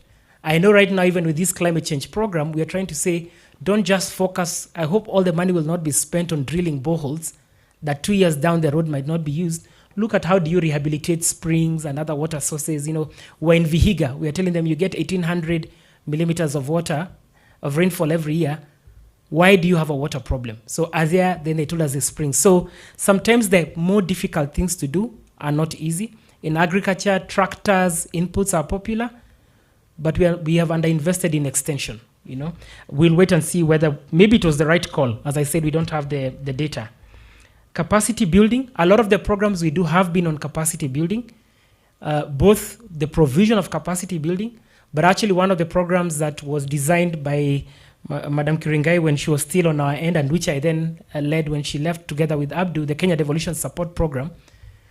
Counties were getting funds based on how they performed on the basic capacities. I call them basic because it was the foundational. Are you doing your M&D reports as the law has provided? Are you doing, what was the nature of your audit? So we know that in itself has limitations, and we could see counties have made significant improvements.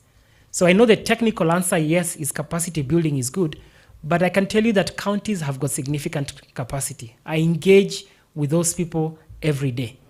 And even when they are doing interesting things, they do them through the system because they have got the capacity to do that. What we need to see is how do you address the incentives? And that's why I actually found programs like KDSP were interesting, or even KUSP, is that you had passed a law, the Urban Areas and Cities Act. Before KUSP came, I think only 1 or 2 counties had ever created their boards, and I think they even reversed. Meru was one of them, isn't it? Had created, then reversed. KUSP provided an incentive, they have been created. And we agree that the quality of those processes would be different. Why can't Senate, and I think Governor Mandago has touched on this a little bit, why can't Senate design instruments like this? I know we have reduced the GOK-funded conditional grants for particular reasons, but are there sectors, as you were saying, where we might want to see certain things where we can say counties that address pending bills in this way can get something additional? In the formula, we had wanted to have a fiscal responsibility coefficient. It has never really passed. Is this maybe the moment for us to be able to have that? Let me not belabor. Do the reports reach COG? Yes, we do share with them. I think an important thing is that over and above the report, there's an ongoing piece of work to develop, similar to what we used to have for the national government, service delivery indicators, so that every year we can track, as we do for the medium-term plan, these services. So if that is something that, again, can get even traction with Senate would be very good, because we can have a systematic way of tracking. Prioritizing community needs. I was trying to look at the bill that Senator Ledama spoke about. The more that we can also encourage all these things, whether it's ward funds or others, we can find good ways of structuring this community-driven development. I know there was a community registration groups, or the Community Groups Registration Act, but how can we structure this to be able to tap into the good aspects of CDF, ward fund, and all those other things, including on the wider county budget? And as I said, lessons on how you then also get guidance, technical guidance, so you get the best of both worlds. Intra-county marginalization, I think Senator Hamida's question. One piece of work, if CRA can allow me to make a plug, when the CRA was working, and I know there's sometimes maybe not, we should not always mention this because temperatures can get heated. When they were working on the marginalization, the equalization fund, a very important piece of work that they did was the marginalization index, which went down to look at a very granular level around inequality. So outside of the outcomes that came out about where the equalization fund went, the richness of that data, that even though Kilifi might be saying we as Kilifi are marginalized, but that data can tell you there are those even in Kilifi who are more marginalized than others. I always felt the richness of that data was lost in the controversies around how this is done. So maybe that's something. I don't know if there's a plan to do more on that. What we call, for those of you who are statisticians, the small area estimations. This is something KNBS has the capacity to do. So that more and more, that also informs, because at national level it is informing. National level planning, you try to factor in inequality. How can we get that data to also inform county planning so you can factor that in? And then finally, in terms of this, the issues around the public sector wage bill, this is an area of work that we are doing under CADAP. And I can maybe follow up with you on the break to see, this is the Kenya Accountable Devolution Program, to see how we can work. I mean, I'll be very honest, because I know this is a question that comes up. As the World Bank, we have limitations by our statutes on how we work with legislatures, but on certain limited technical areas, we are able to collaborate, and we can always see. Thank you very much.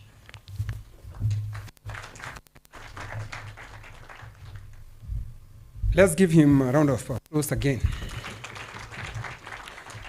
Thank you very much for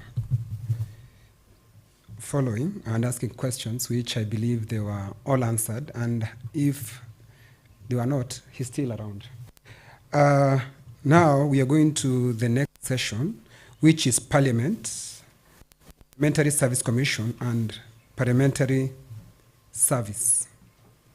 The chair of the session is Professor Tom Ojienda.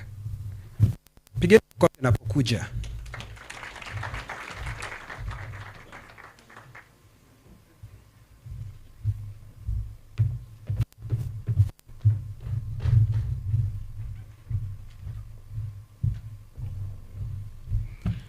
Thank you, Senator. Let me just make a few remarks. I think as chair I have the discretion to say a few things. Now that I have the privilege to address Mr. Speaker, sir. Now, in examining the next topic, we have two speakers, two eminent speakers. We'll hear from Mr. Jeremiah Nyegenye, who is a clerk to the Senate. Jeremiah is an advocate of the High Court of Kenya and a certified public secretary, a member of LSK and the Institute of Certified Public Secretaries of Kenya, and of course the ICJ. Jeremiah is also a member of the East African Law Society and the Commonwealth Association of Legislative Counsel. He's been around and has served in various capacities.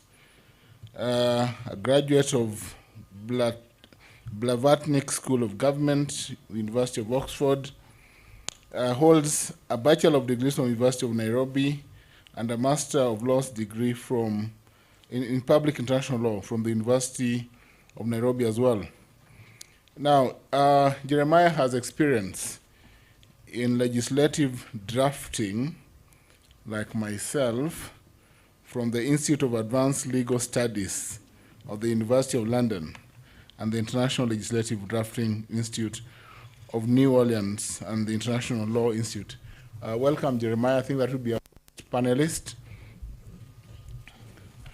Give him a round of applause. He swore us into office. I think we must thank him for that.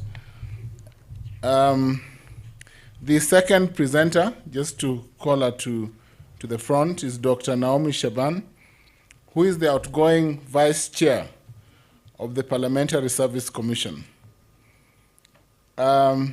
She was appointed to the Commission in 2018 from the National Assembly. And remember, this is a parliamentarian of 20 years standing. I think in terms of experience, only next to Dr. Oburu, who has served for 30 years. She served in various committees, including the Constitutional Implementation Oversight Committee, Parliamentary Honors Committee, served as Deputy Leader of Majority in the National Assembly, and as Vice Chair of Commission, she will help decipher some of the roles of the Commission, especially in the area of benefits. She's been Chair of Mortgage and Car Loans Committee of the Commission and was appointed to the Commission in 2008. I think you should direct many questions to Dr. Naomi Shaban. Lastly, she holds an MBA degree and a bachelor's degree in dental surgery from the University of Nairobi. And prior to her becoming joining politics, she practiced dentistry at Kenyatta National Hospital and Kajiado Hospital.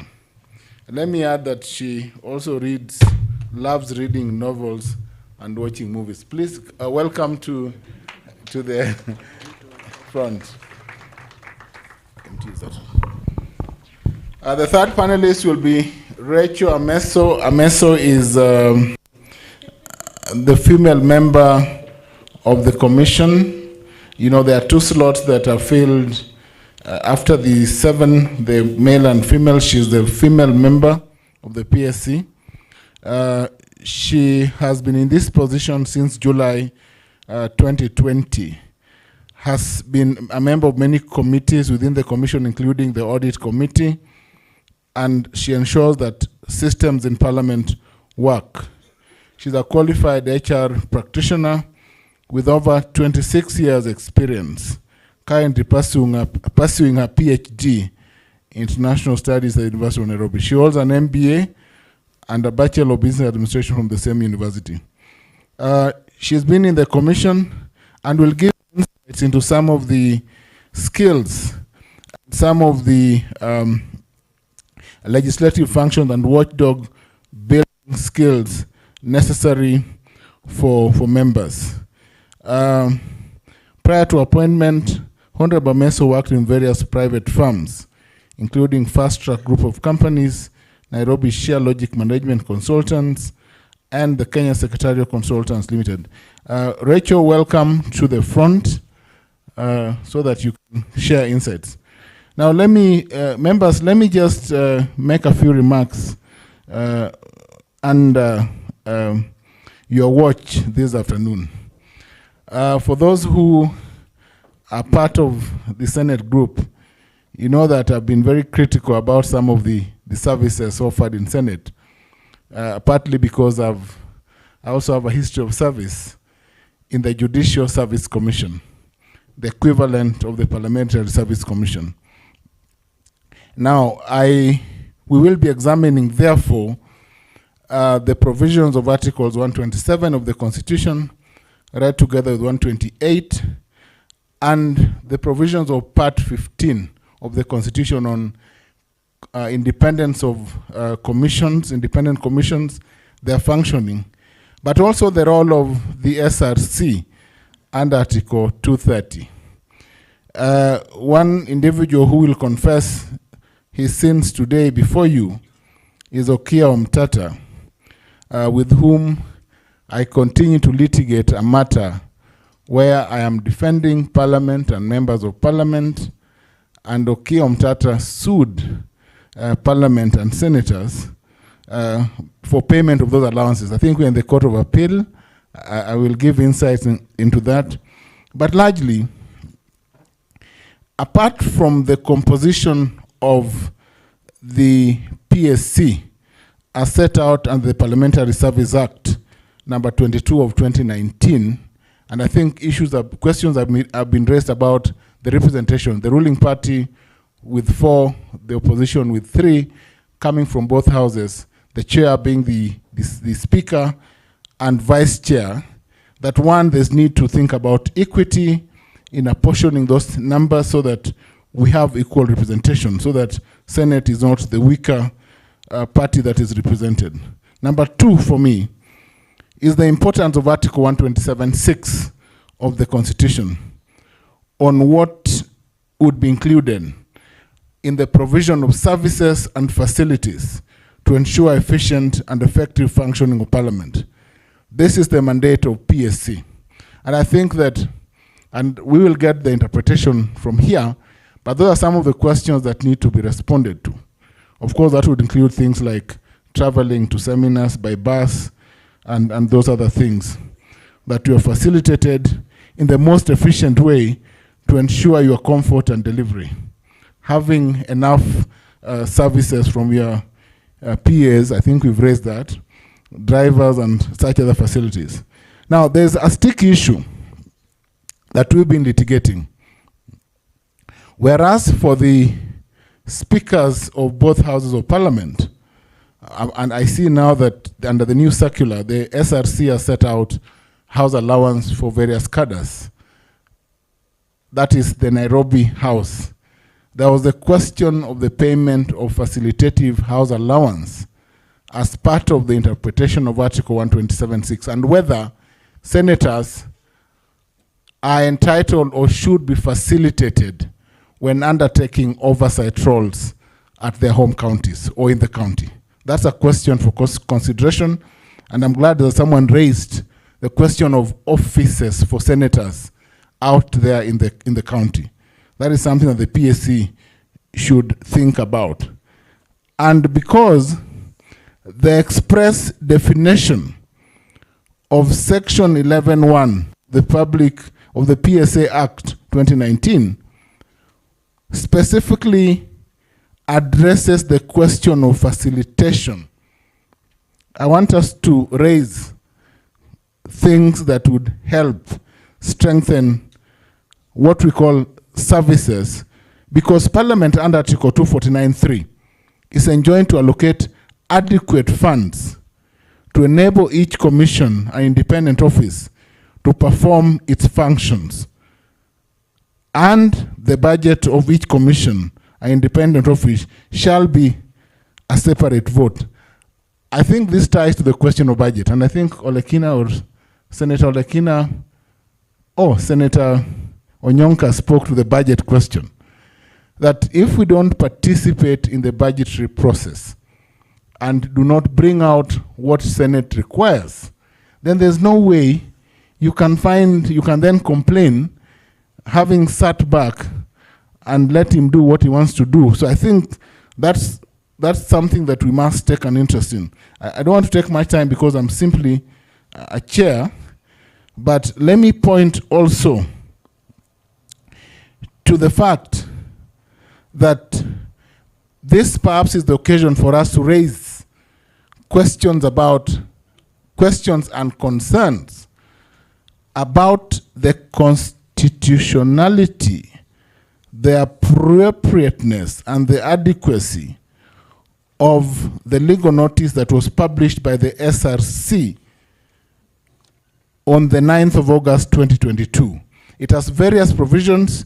It has scrapped, I think, certain sitting allowances for certain sessions, whether consultation was adequate in line with the Constitution, and whether perhaps this House should not recommend, on account of certain infractions of the imperatives of the Constitution, that some of these circulars should not be stayed or should not be the subject of litigation in court. I think this is the first time we are meeting and we have an opportunity to examine whether action by SRC was, number one, opaque, unfair, discriminatory. I didn't say, and maybe I've amounted to what here. I think these are important things.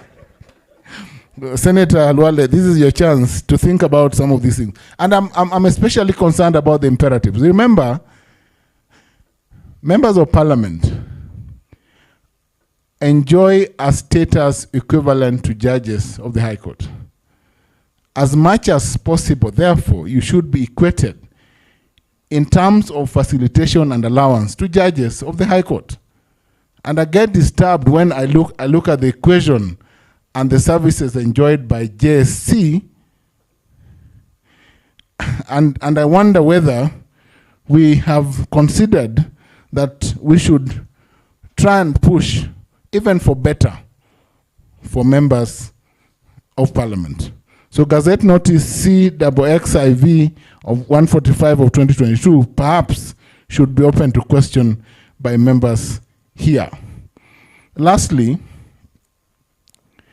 and let me disclose this. Since I was the conscripted lawyer for the PSC last 2 years, we argued 3 cases. Petition number 208, 185, and 339. And that was about, the petitions concerned the interpretation of 127.6 and 230 of the Constitution on various powers of PSC and SRC. We are in the Court of Appeal. And there's still hope that the Court of Appeal may overturn the decision of the High Court on the interpretation of the extent to which the Parliamentary Service Commission can go to provide services and services for its members. But I think the Commission has power to, in due course, provide a safety net for members. Please, I would urge us to keep asking questions, because there are many questions. I know some of you enjoyed the bus ride. Paris Tobiko says she did. Thank you very much. Let me start by welcoming the first eminent presenter, the clerk to the Senate. Karibu, Ndugu.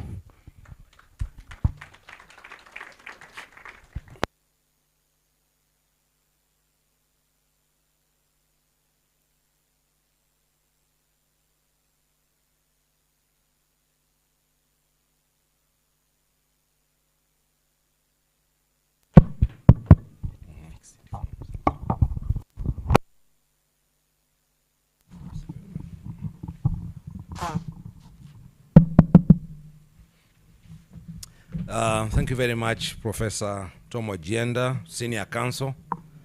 I think in a roundabout way you have turned me into the discussant of your presentation. I am happy to do that. Thank you very much for that elaborate introduction, in which you have actually spoken to some of the matters which will form the basis of my discussion this afternoon. And I do so in the presence of my employers, the Vice Chair of the Commission, and Commissioner Meso, a member of the Commission. Before I go into my presentation, I seek your indulgence to just make some commentary about the very erudite presentations that were made before lunch. I am just in awe at the quality of the discussion and the presentations that were made. At some point, I also thought I had stumbled into a truth, justice, and reconciliation session where people confessed their atrocities they had committed in the past.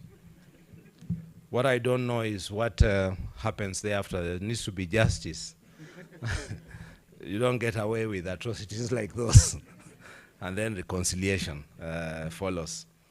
But maybe that is evidence that in legislation, when you legislate, as has been said, you legislate for the most adverse situation that you can find yourself in. You legislate so that the most adverse situation you can find yourself in will not be so bad. So I thought it was a very interesting session. I was also very pleased that among the issues that were canvassed there was a very important matter of the question of money bill and what it means, and that emphasis that money bill does not mean something with financial implication. It means something, the essence and the substratum of which is money and spending and appropriation and borrowing and guarantee.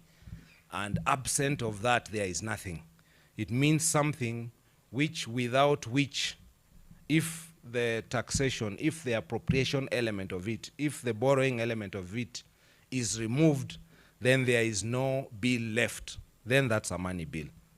Then also, of course, 110 was canvassed, very important, and the mandatory nature of the concurrence that is required, which had been very properly put by the High Court before it was overturned by the Court of Appeal, and now we wait to see what the Supreme Court will say.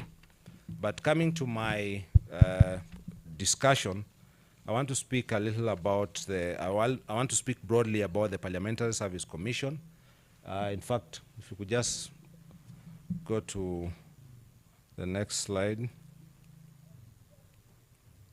We have what? So, yes. What I want to speak to, I want to give a brief history of the journey to the independence of the legislature, because I'll be arguing that what we have now is more or less an independent legislature, at least relative to what it was before. I'll be speaking about the PSC under the Constitution of Kenya 2010, its mandate, its operations, some challenges that have been faced, and the way forward. And the starting point of this is to ask honorable senators to picture yourselves not having an office, neither at the constituency or the county, nor at parliament buildings. Picture yourself not having a car or the capacity to buy one, not having a house or the capacity to buy one, not having access to the gym, not having access to technical experts, not having medical cover, not having a pension. That was a plight of a member of parliament not so long ago. Just 20 years ago, what I have described was the plight of a member of parliament. None of these things was available to them. Senator Wetangula, now chairman of the commission and Speaker of the National Assembly, described yesterday, I think in the presence of the Vice Chair, how the parking lot of Parliament was basically always vacant space. Occasionally a car drove in, driven in by a member of Parliament, but no sooner did it arrive than the bonnet was pulled up because it needed to be attended to. So that's the I think I've gone too far. That's the pre-1999 Parliament. At that time, the Secretariat of Parliament was drawn from the executive. In fact, there used to be a central hiring, a central recruitment by the Public Service Commission. So they recruited when there was a recruitment, and you could then be sent to the Ministry of Agriculture or to the Ministry of Lands or to Parliament as one of the places you could be sent. And the implications of that, of course, are obvious, that Parliament relied for its oversight function, for its legislative function, for all the functions of a legislature.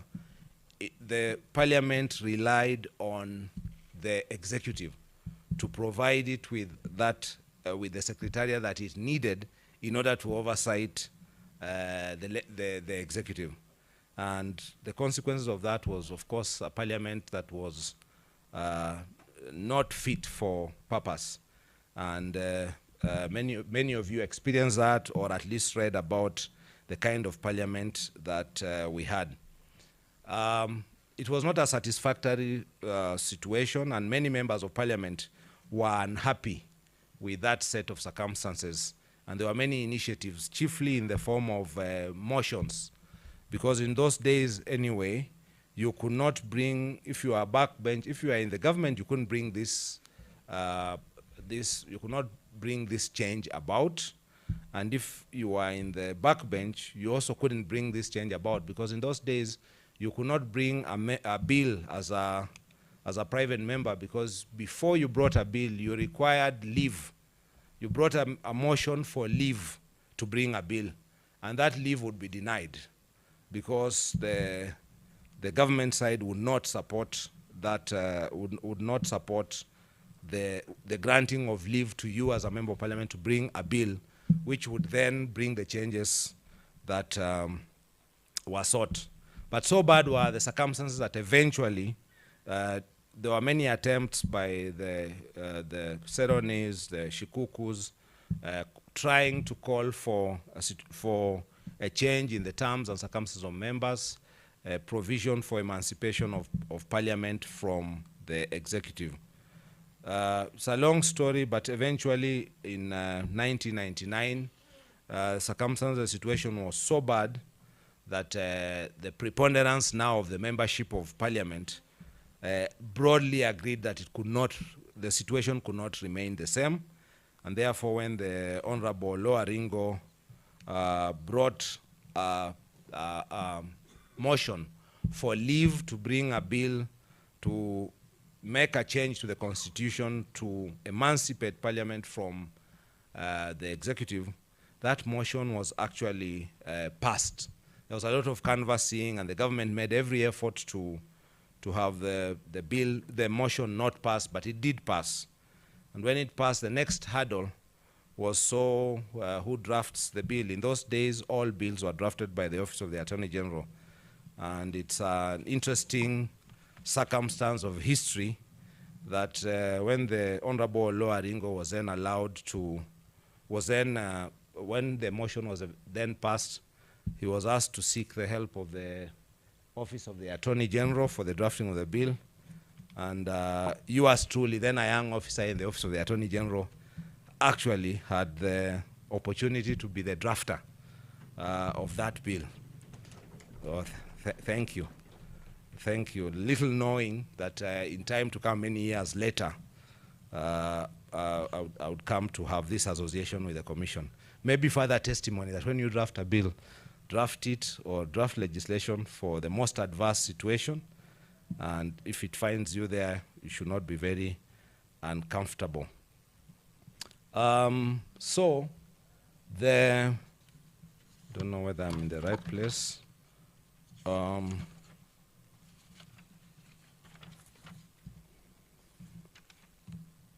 Sorry.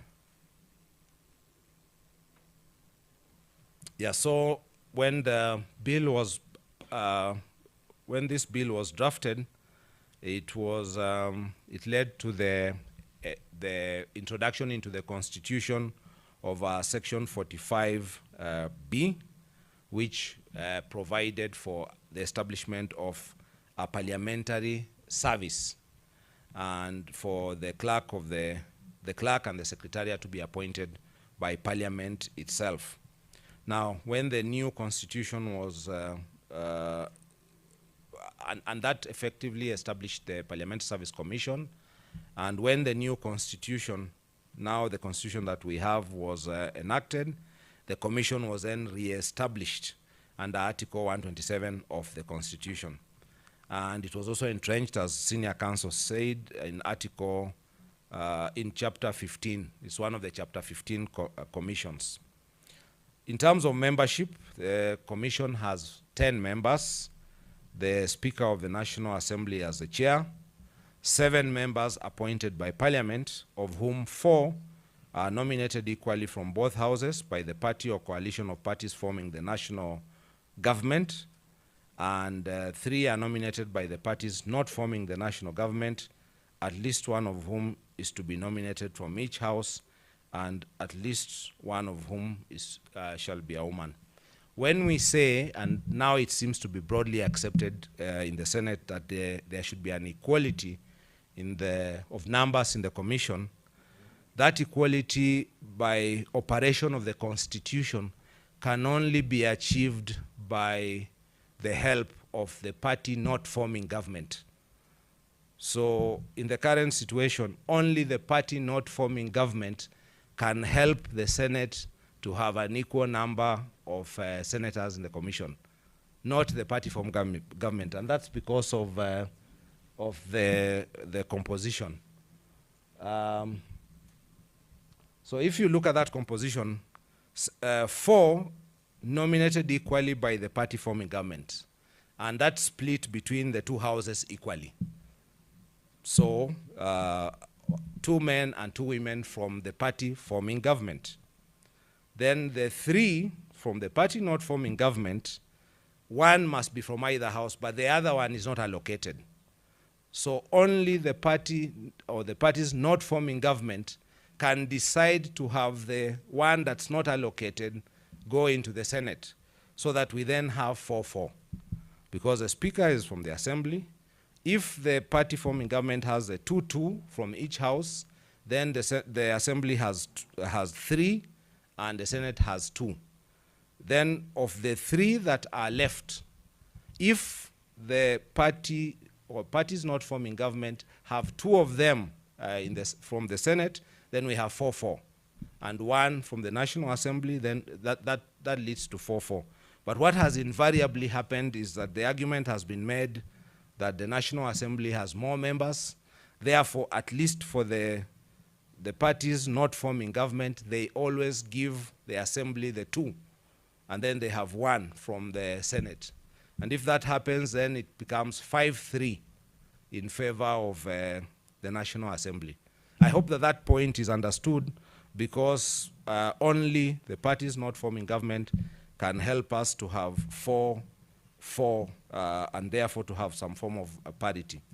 That's important because although it's an independent commission, although in practice members should serve in their personal capacity and impartially, when matters come that pit the 2 houses against one another, it is not thinkable that members of the assembly will be more sympathetic to the Senate than to their house. Then, of course, we have 1 man and 1 woman appointed by Parliament from among persons who are experienced in public affairs but are not members of Parliament. The idea, at least when the Constitution was drafted, there was some exasperation by the public that at least the argument was made that the PSC was very self-serving. At some point, there was a proposal to scrap the Parliamentary Service Commission. So because it was felt that Parliament was so powerful anyway, it did not need a commission to take care of its affairs. It could take care of itself, and was in fact taking care of itself quite a bit, which explains some of the interventions like the SRC, which we will also speak to. So the idea was that we would need to infuse the public, 1 man and 1 woman who are not members of Parliament but are experienced in public affairs. As matters have played out, these have invariably been former members of Parliament. So again, kwa ground, vitu zimekuwa different. The clerk of the Senate, by operation of the Constitution, is the secretary of the commission. Some people have argued that that was supposed to achieve some balance, to give the speaker, the chair of the commission, to the National Assembly, and the secretary to the Senate. If that was the intention, I don't know whether that balance is a fair balance. I leave it to you to make the judgment, except to say, of course, that the secretary is not a member of the commission and certainly has no vote, but merely heads the secretariat. The term of office of the commissioners, they serve up to the end of the term of the House in which they are appointed, but they continue until new commissioners are appointed, whereas the non-member commissioners serve for a renewable term of 6 years. The current commission is the 5th commission. It was sworn in 2018. It had 2 non-member commissioners, the Honorable Samuel Chepkonga, who has since resigned and was elected as a member for Enabkoi, and the Honorable Rachel Ameso, who will be speaking a little later.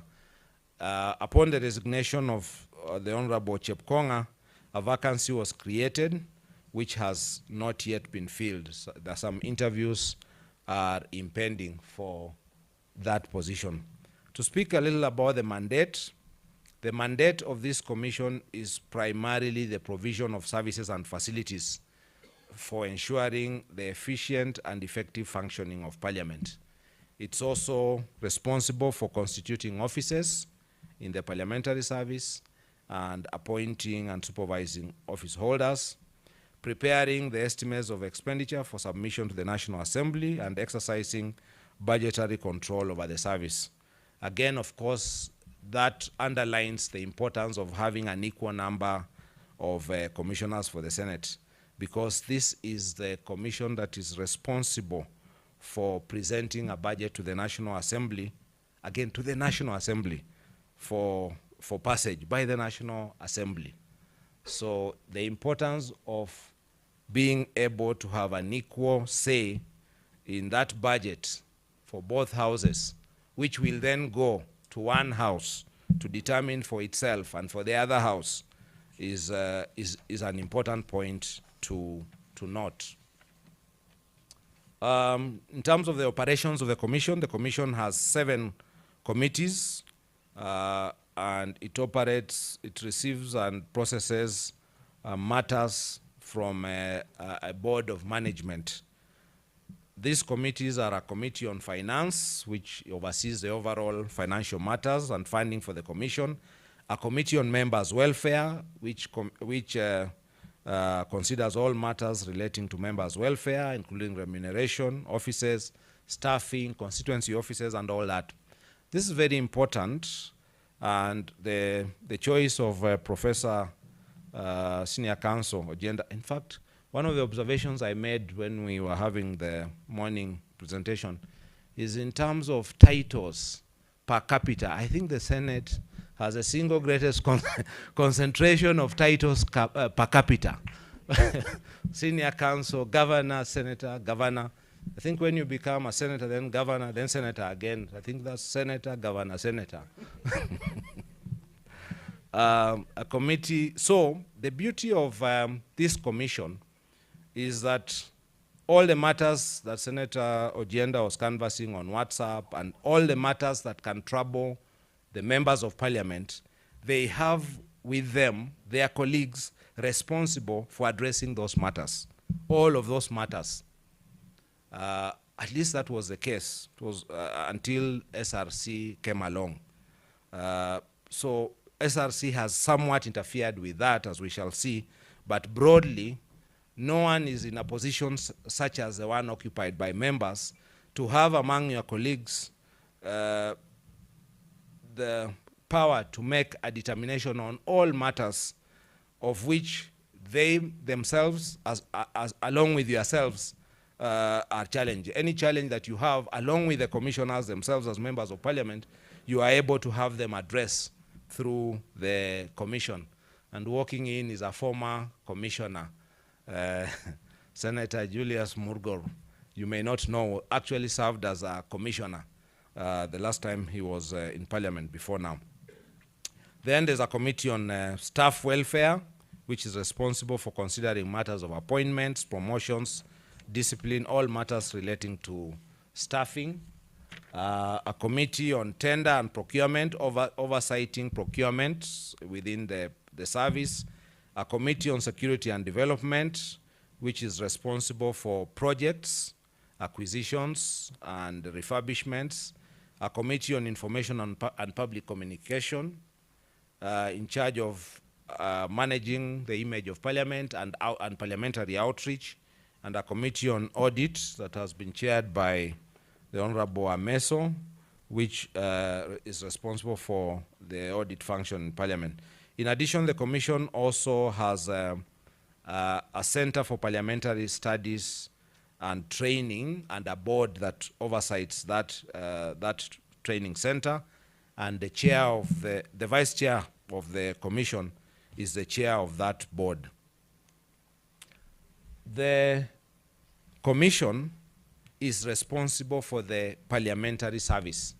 So we have the relationship between the commission and the parliamentary service is that of the Judicial Service Commission, where senior counsel was a member, and the Judicial Service, or the Public Service Commission and the Public Service.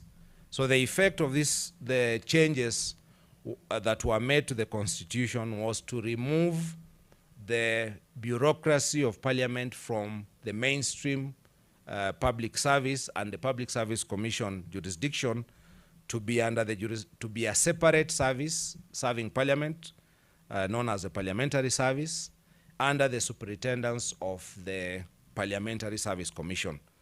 So that service, under Article 128 of the Constitution, it establishes the office of a clerk for each house, who are appointed by the Parliamentary Service Commission with the approval of the relevant house.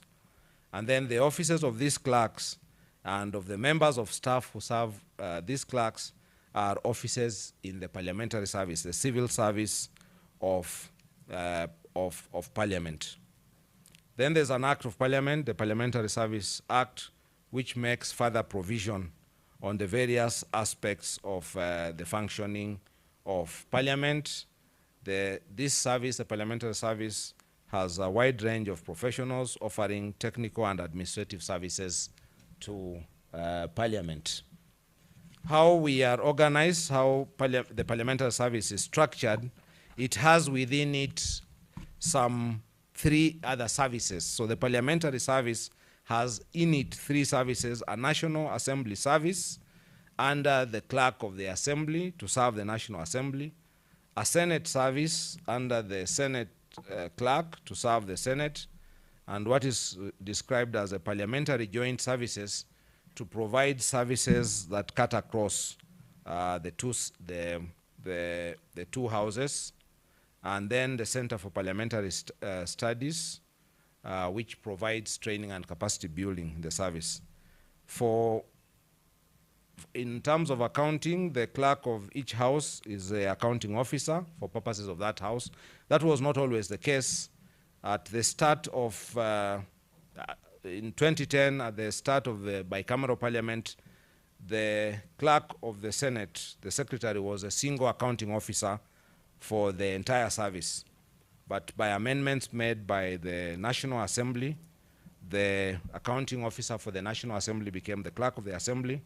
The accounting officer for the joint services became the Director General of the joint services, and the clerk of the Senate is the accounting officer for the Senate.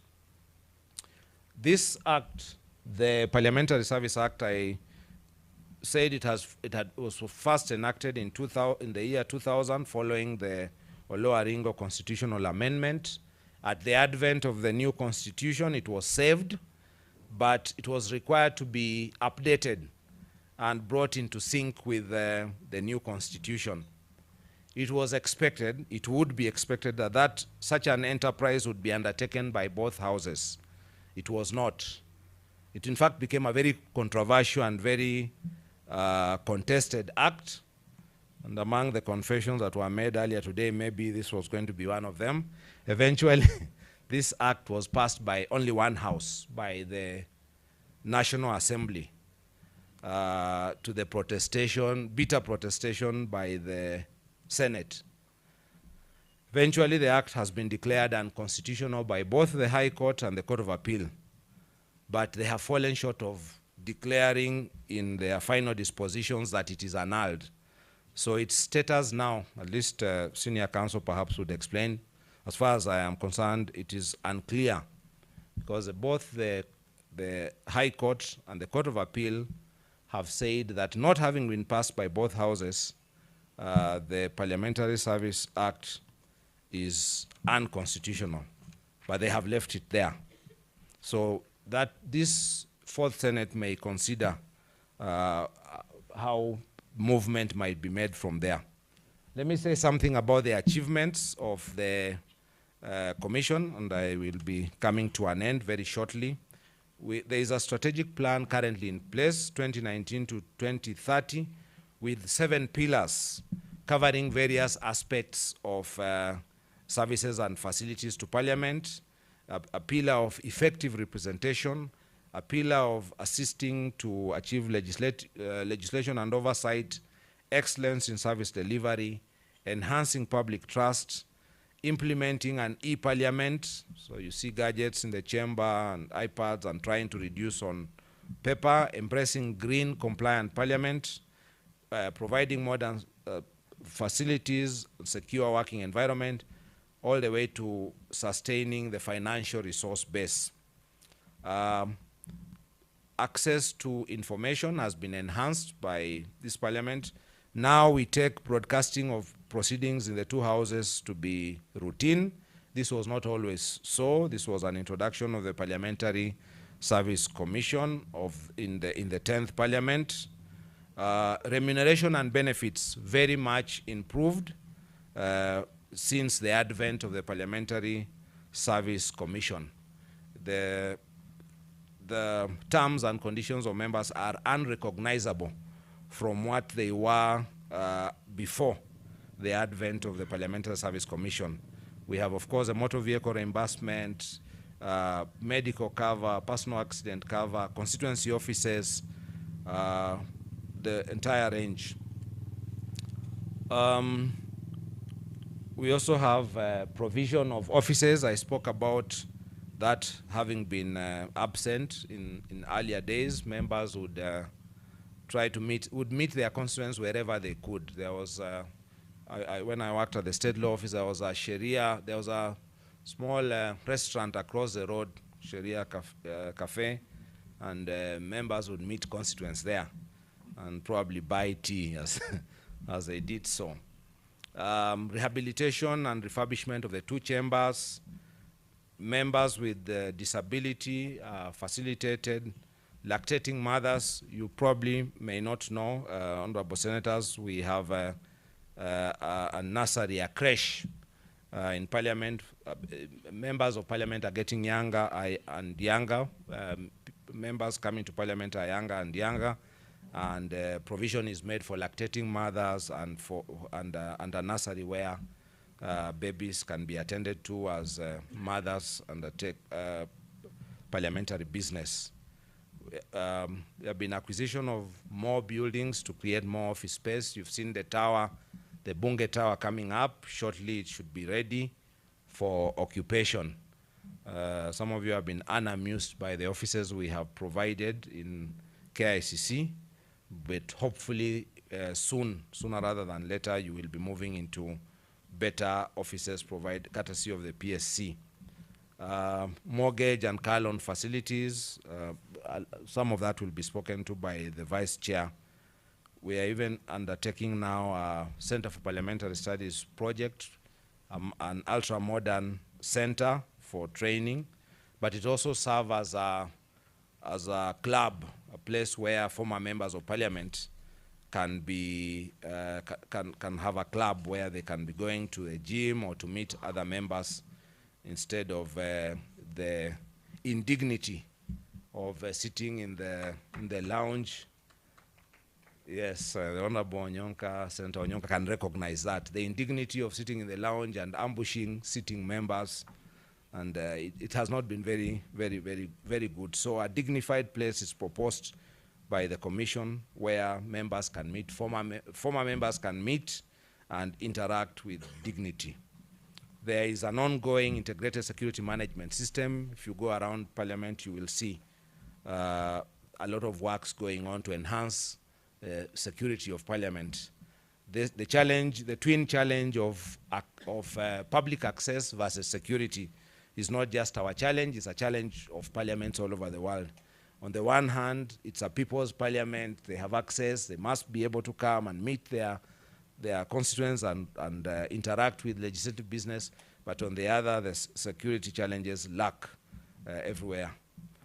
The There has been increased financing of Parliament, particularly after the Parliament became a budget-making Parliament. There's capacity building now through the Center for Parliamentary Studies and Training. Then I want to speak a little now as I close at some challenges also. The first and most important challenge is the interplay of the mandates of the Commission and SRC. While the Constitution gives the PSC, the Parliamentary Service Commission, the mandate of providing services and facilities to Parliament, it then gives the responsibility for the remuneration and benefits of state officers, of which members of Parliament are some, to SRC and Article 230. So you have an SRC that is expansionist and tries to claim as much territory as possible in the framework of the terminology, remuneration and benefits. And you have a Parliamentary Service Commission also keen to assert its territory of services and facilities. And you have a senior counsel, Ojenda, who has to defend the Commission in the assertion of what belongs to services and facilities versus what is remuneration and benefits. SRC says that the daily subsistence allowance, the per diem that is provided to you to come here or to go abroad and to stay in dignity and to come back, is a benefit. We argue that that is not a benefit. We are basically just, we might as well not give you any money and just pay for all the facilities, and you are not benefiting. By sleeping somewhere last night and tonight and being able to attend here, it's not a benefit. We have facilitated you needed to sleep somewhere and then to come to the venue. But they argue that they have jurisdiction, that's a benefit. And that's what's been taking us through the courts on this and other matters. I've spoken about the unequal representation of the houses in the membership of the Commission and how it is only Azimio that can deal with that on this occasion. House tensions and conflicts present the PSC with a dilemma. It serves both houses.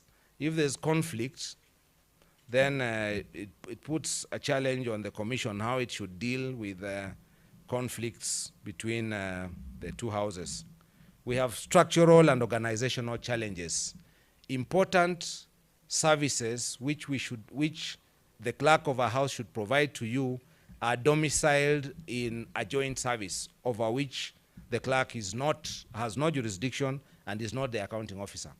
But a member only knows the clerk and expects a clerk to be a one-stop shop. So those are continuing challenges with which we have to deal with at the Commission. Endless litigation. We have a lot of litigation against the Commission. I spoke about the status of the Parliamentary Service Act, given the decisions of the High Court and the Court of Appeal.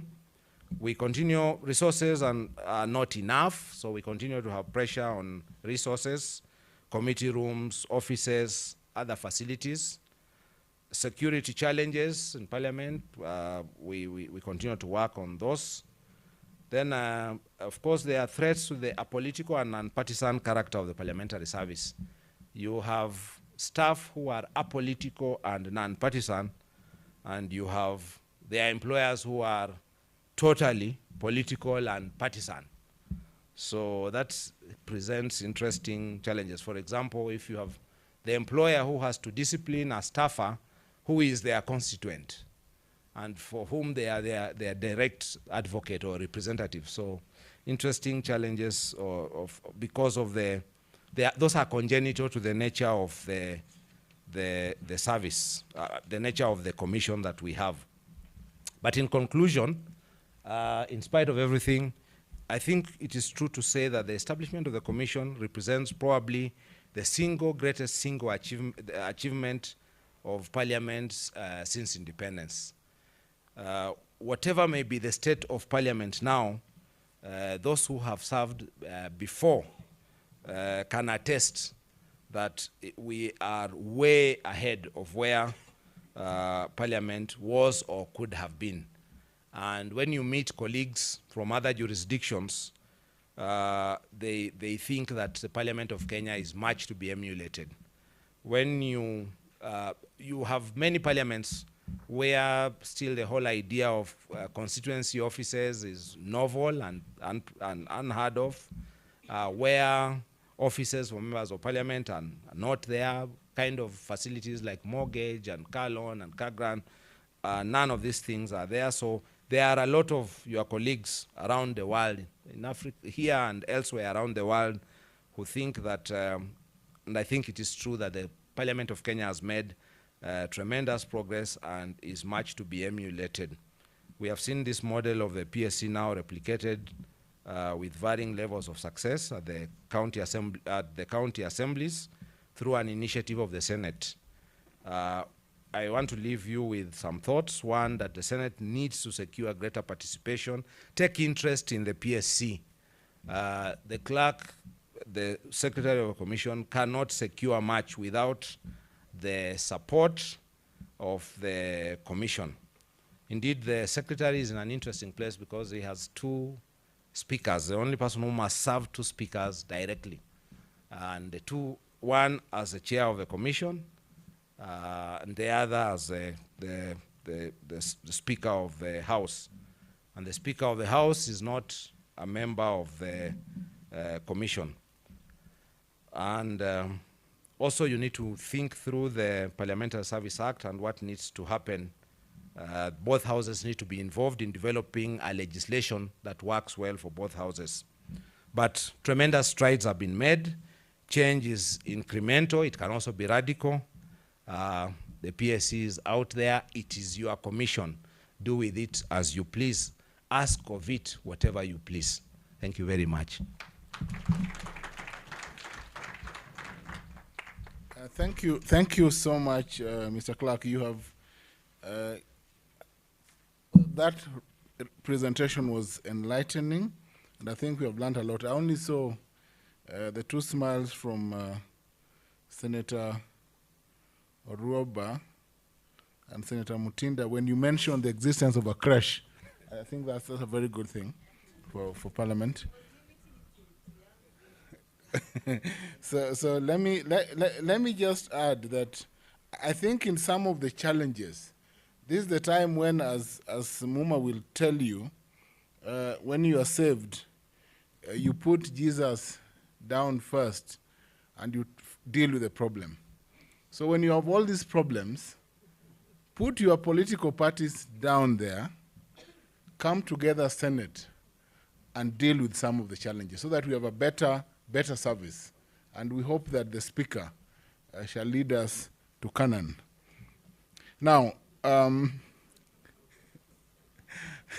the proverbial Canaan. Let me invite the Honorable Naomi Shaban, who was a former minister in the government of the late President Mwai Kibaki. I think you said during the second term. Yeah, I remember during the inauguration of the president, we heard that we are starting from that time when you were minister. Ya karibu.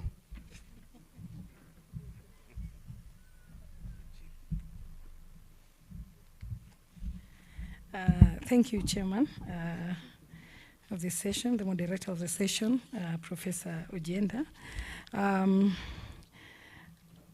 Right Honorable Speaker Amason Kingi, Deputy Speaker, Honorable Senator Kadhuri Murungi, all senators of the 4th Senate. First and foremost, I want to congratulate all of you for being either directly elected or specially elected through party lists to the 4th Senate. It was not an easy achievement. I've been in several elections, and I know that you've undergone a rigorous exercise. Congratulations to all of you, and I want to wish you well as you start this journey of the next 5 years as the senators of the 4th Senate. The fifth commission, where I am the vice chair, and we are privileged now to have a new chairperson before we exit, the Right Honorable Speaker of the National Assembly, who has been very active from the time he was elected into office. And we've had several sittings already, but I want to talk about a sitting that we've had with SRC, the engagements that we've had with SRC, and for the issues which were very thorny, I can see there is some light at the end of the tunnel. I'll just proceed to just say, apart from being the vice chair of the commission, I'm also the chair of the mortgage and car loans for both the members and our staff. And I'm also the chairperson of the board of the Center for Parliamentary Studies and Training.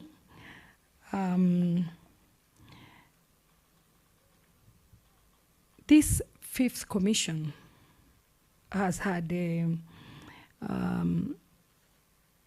I would say, better engagements with the SRC, because instead of waiting until the last minute where Gazette notices were being advertised, Kenya Gazette notices were being advertised at the time when you were going for elections, this time we had engagements from the year 2020. And through a job description analysis committee where I sit, Commissioner Rachel Ameso sits, Honorable Senator Aaron Cheriot, and also now the member for Anapkoi, Chepkonga. We were sitting together with our technical team being led by Senior Deputy Clerk Mohammed, where we sat together, and a very vibrant team of our technical team, working together with the technical team from the SRC. We had to undergo some training in the year, in October, I think, October 2020.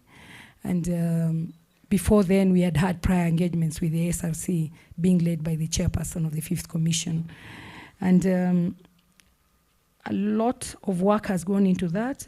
Some people might be wondering, why is Mheshimiwa Naomi carrying, Dr. Naomi carrying all these volumes? This document is a document which describes, gives a description, job description for members of parliament and senators, this one, and other state officers like our clerks, this document. Then this one also is the one which gives job descriptions for all our 359 cadres of our staffers. This was a lot of work. People had to work day and night to make sure this was achieved, because we were given timelines of this. In the past, they would just lift what is in the SRC was just lifting what is in the Constitution without understanding how Parliament works and what is the mandate of Parliament. When you lift it like that, it looks a very simple thing, yet it is very, very complicated. Parliament is a very different institution, because it is not like any other institution in the country. And most people have a problem with understanding how Parliament works. What do members of Parliament do? Do they just come to Parliament and talk, impress their constituents? Or what do they do in the process to make sure that they carry out the mandates that they have? And members of Parliament, parliamentarians, that is both of MPs and senators, have got a very heavy mandate that it took a long time for the SRC to understand what kind of work parliamentarians are engaged in. And in getting the job description, because this is the only place where you'd find a mixture of people from the grassroots who people have trusted that they can come and legislate on their behalf and represent them at the national level, up to the level of professors. So we explained to the SRC that the issue of representation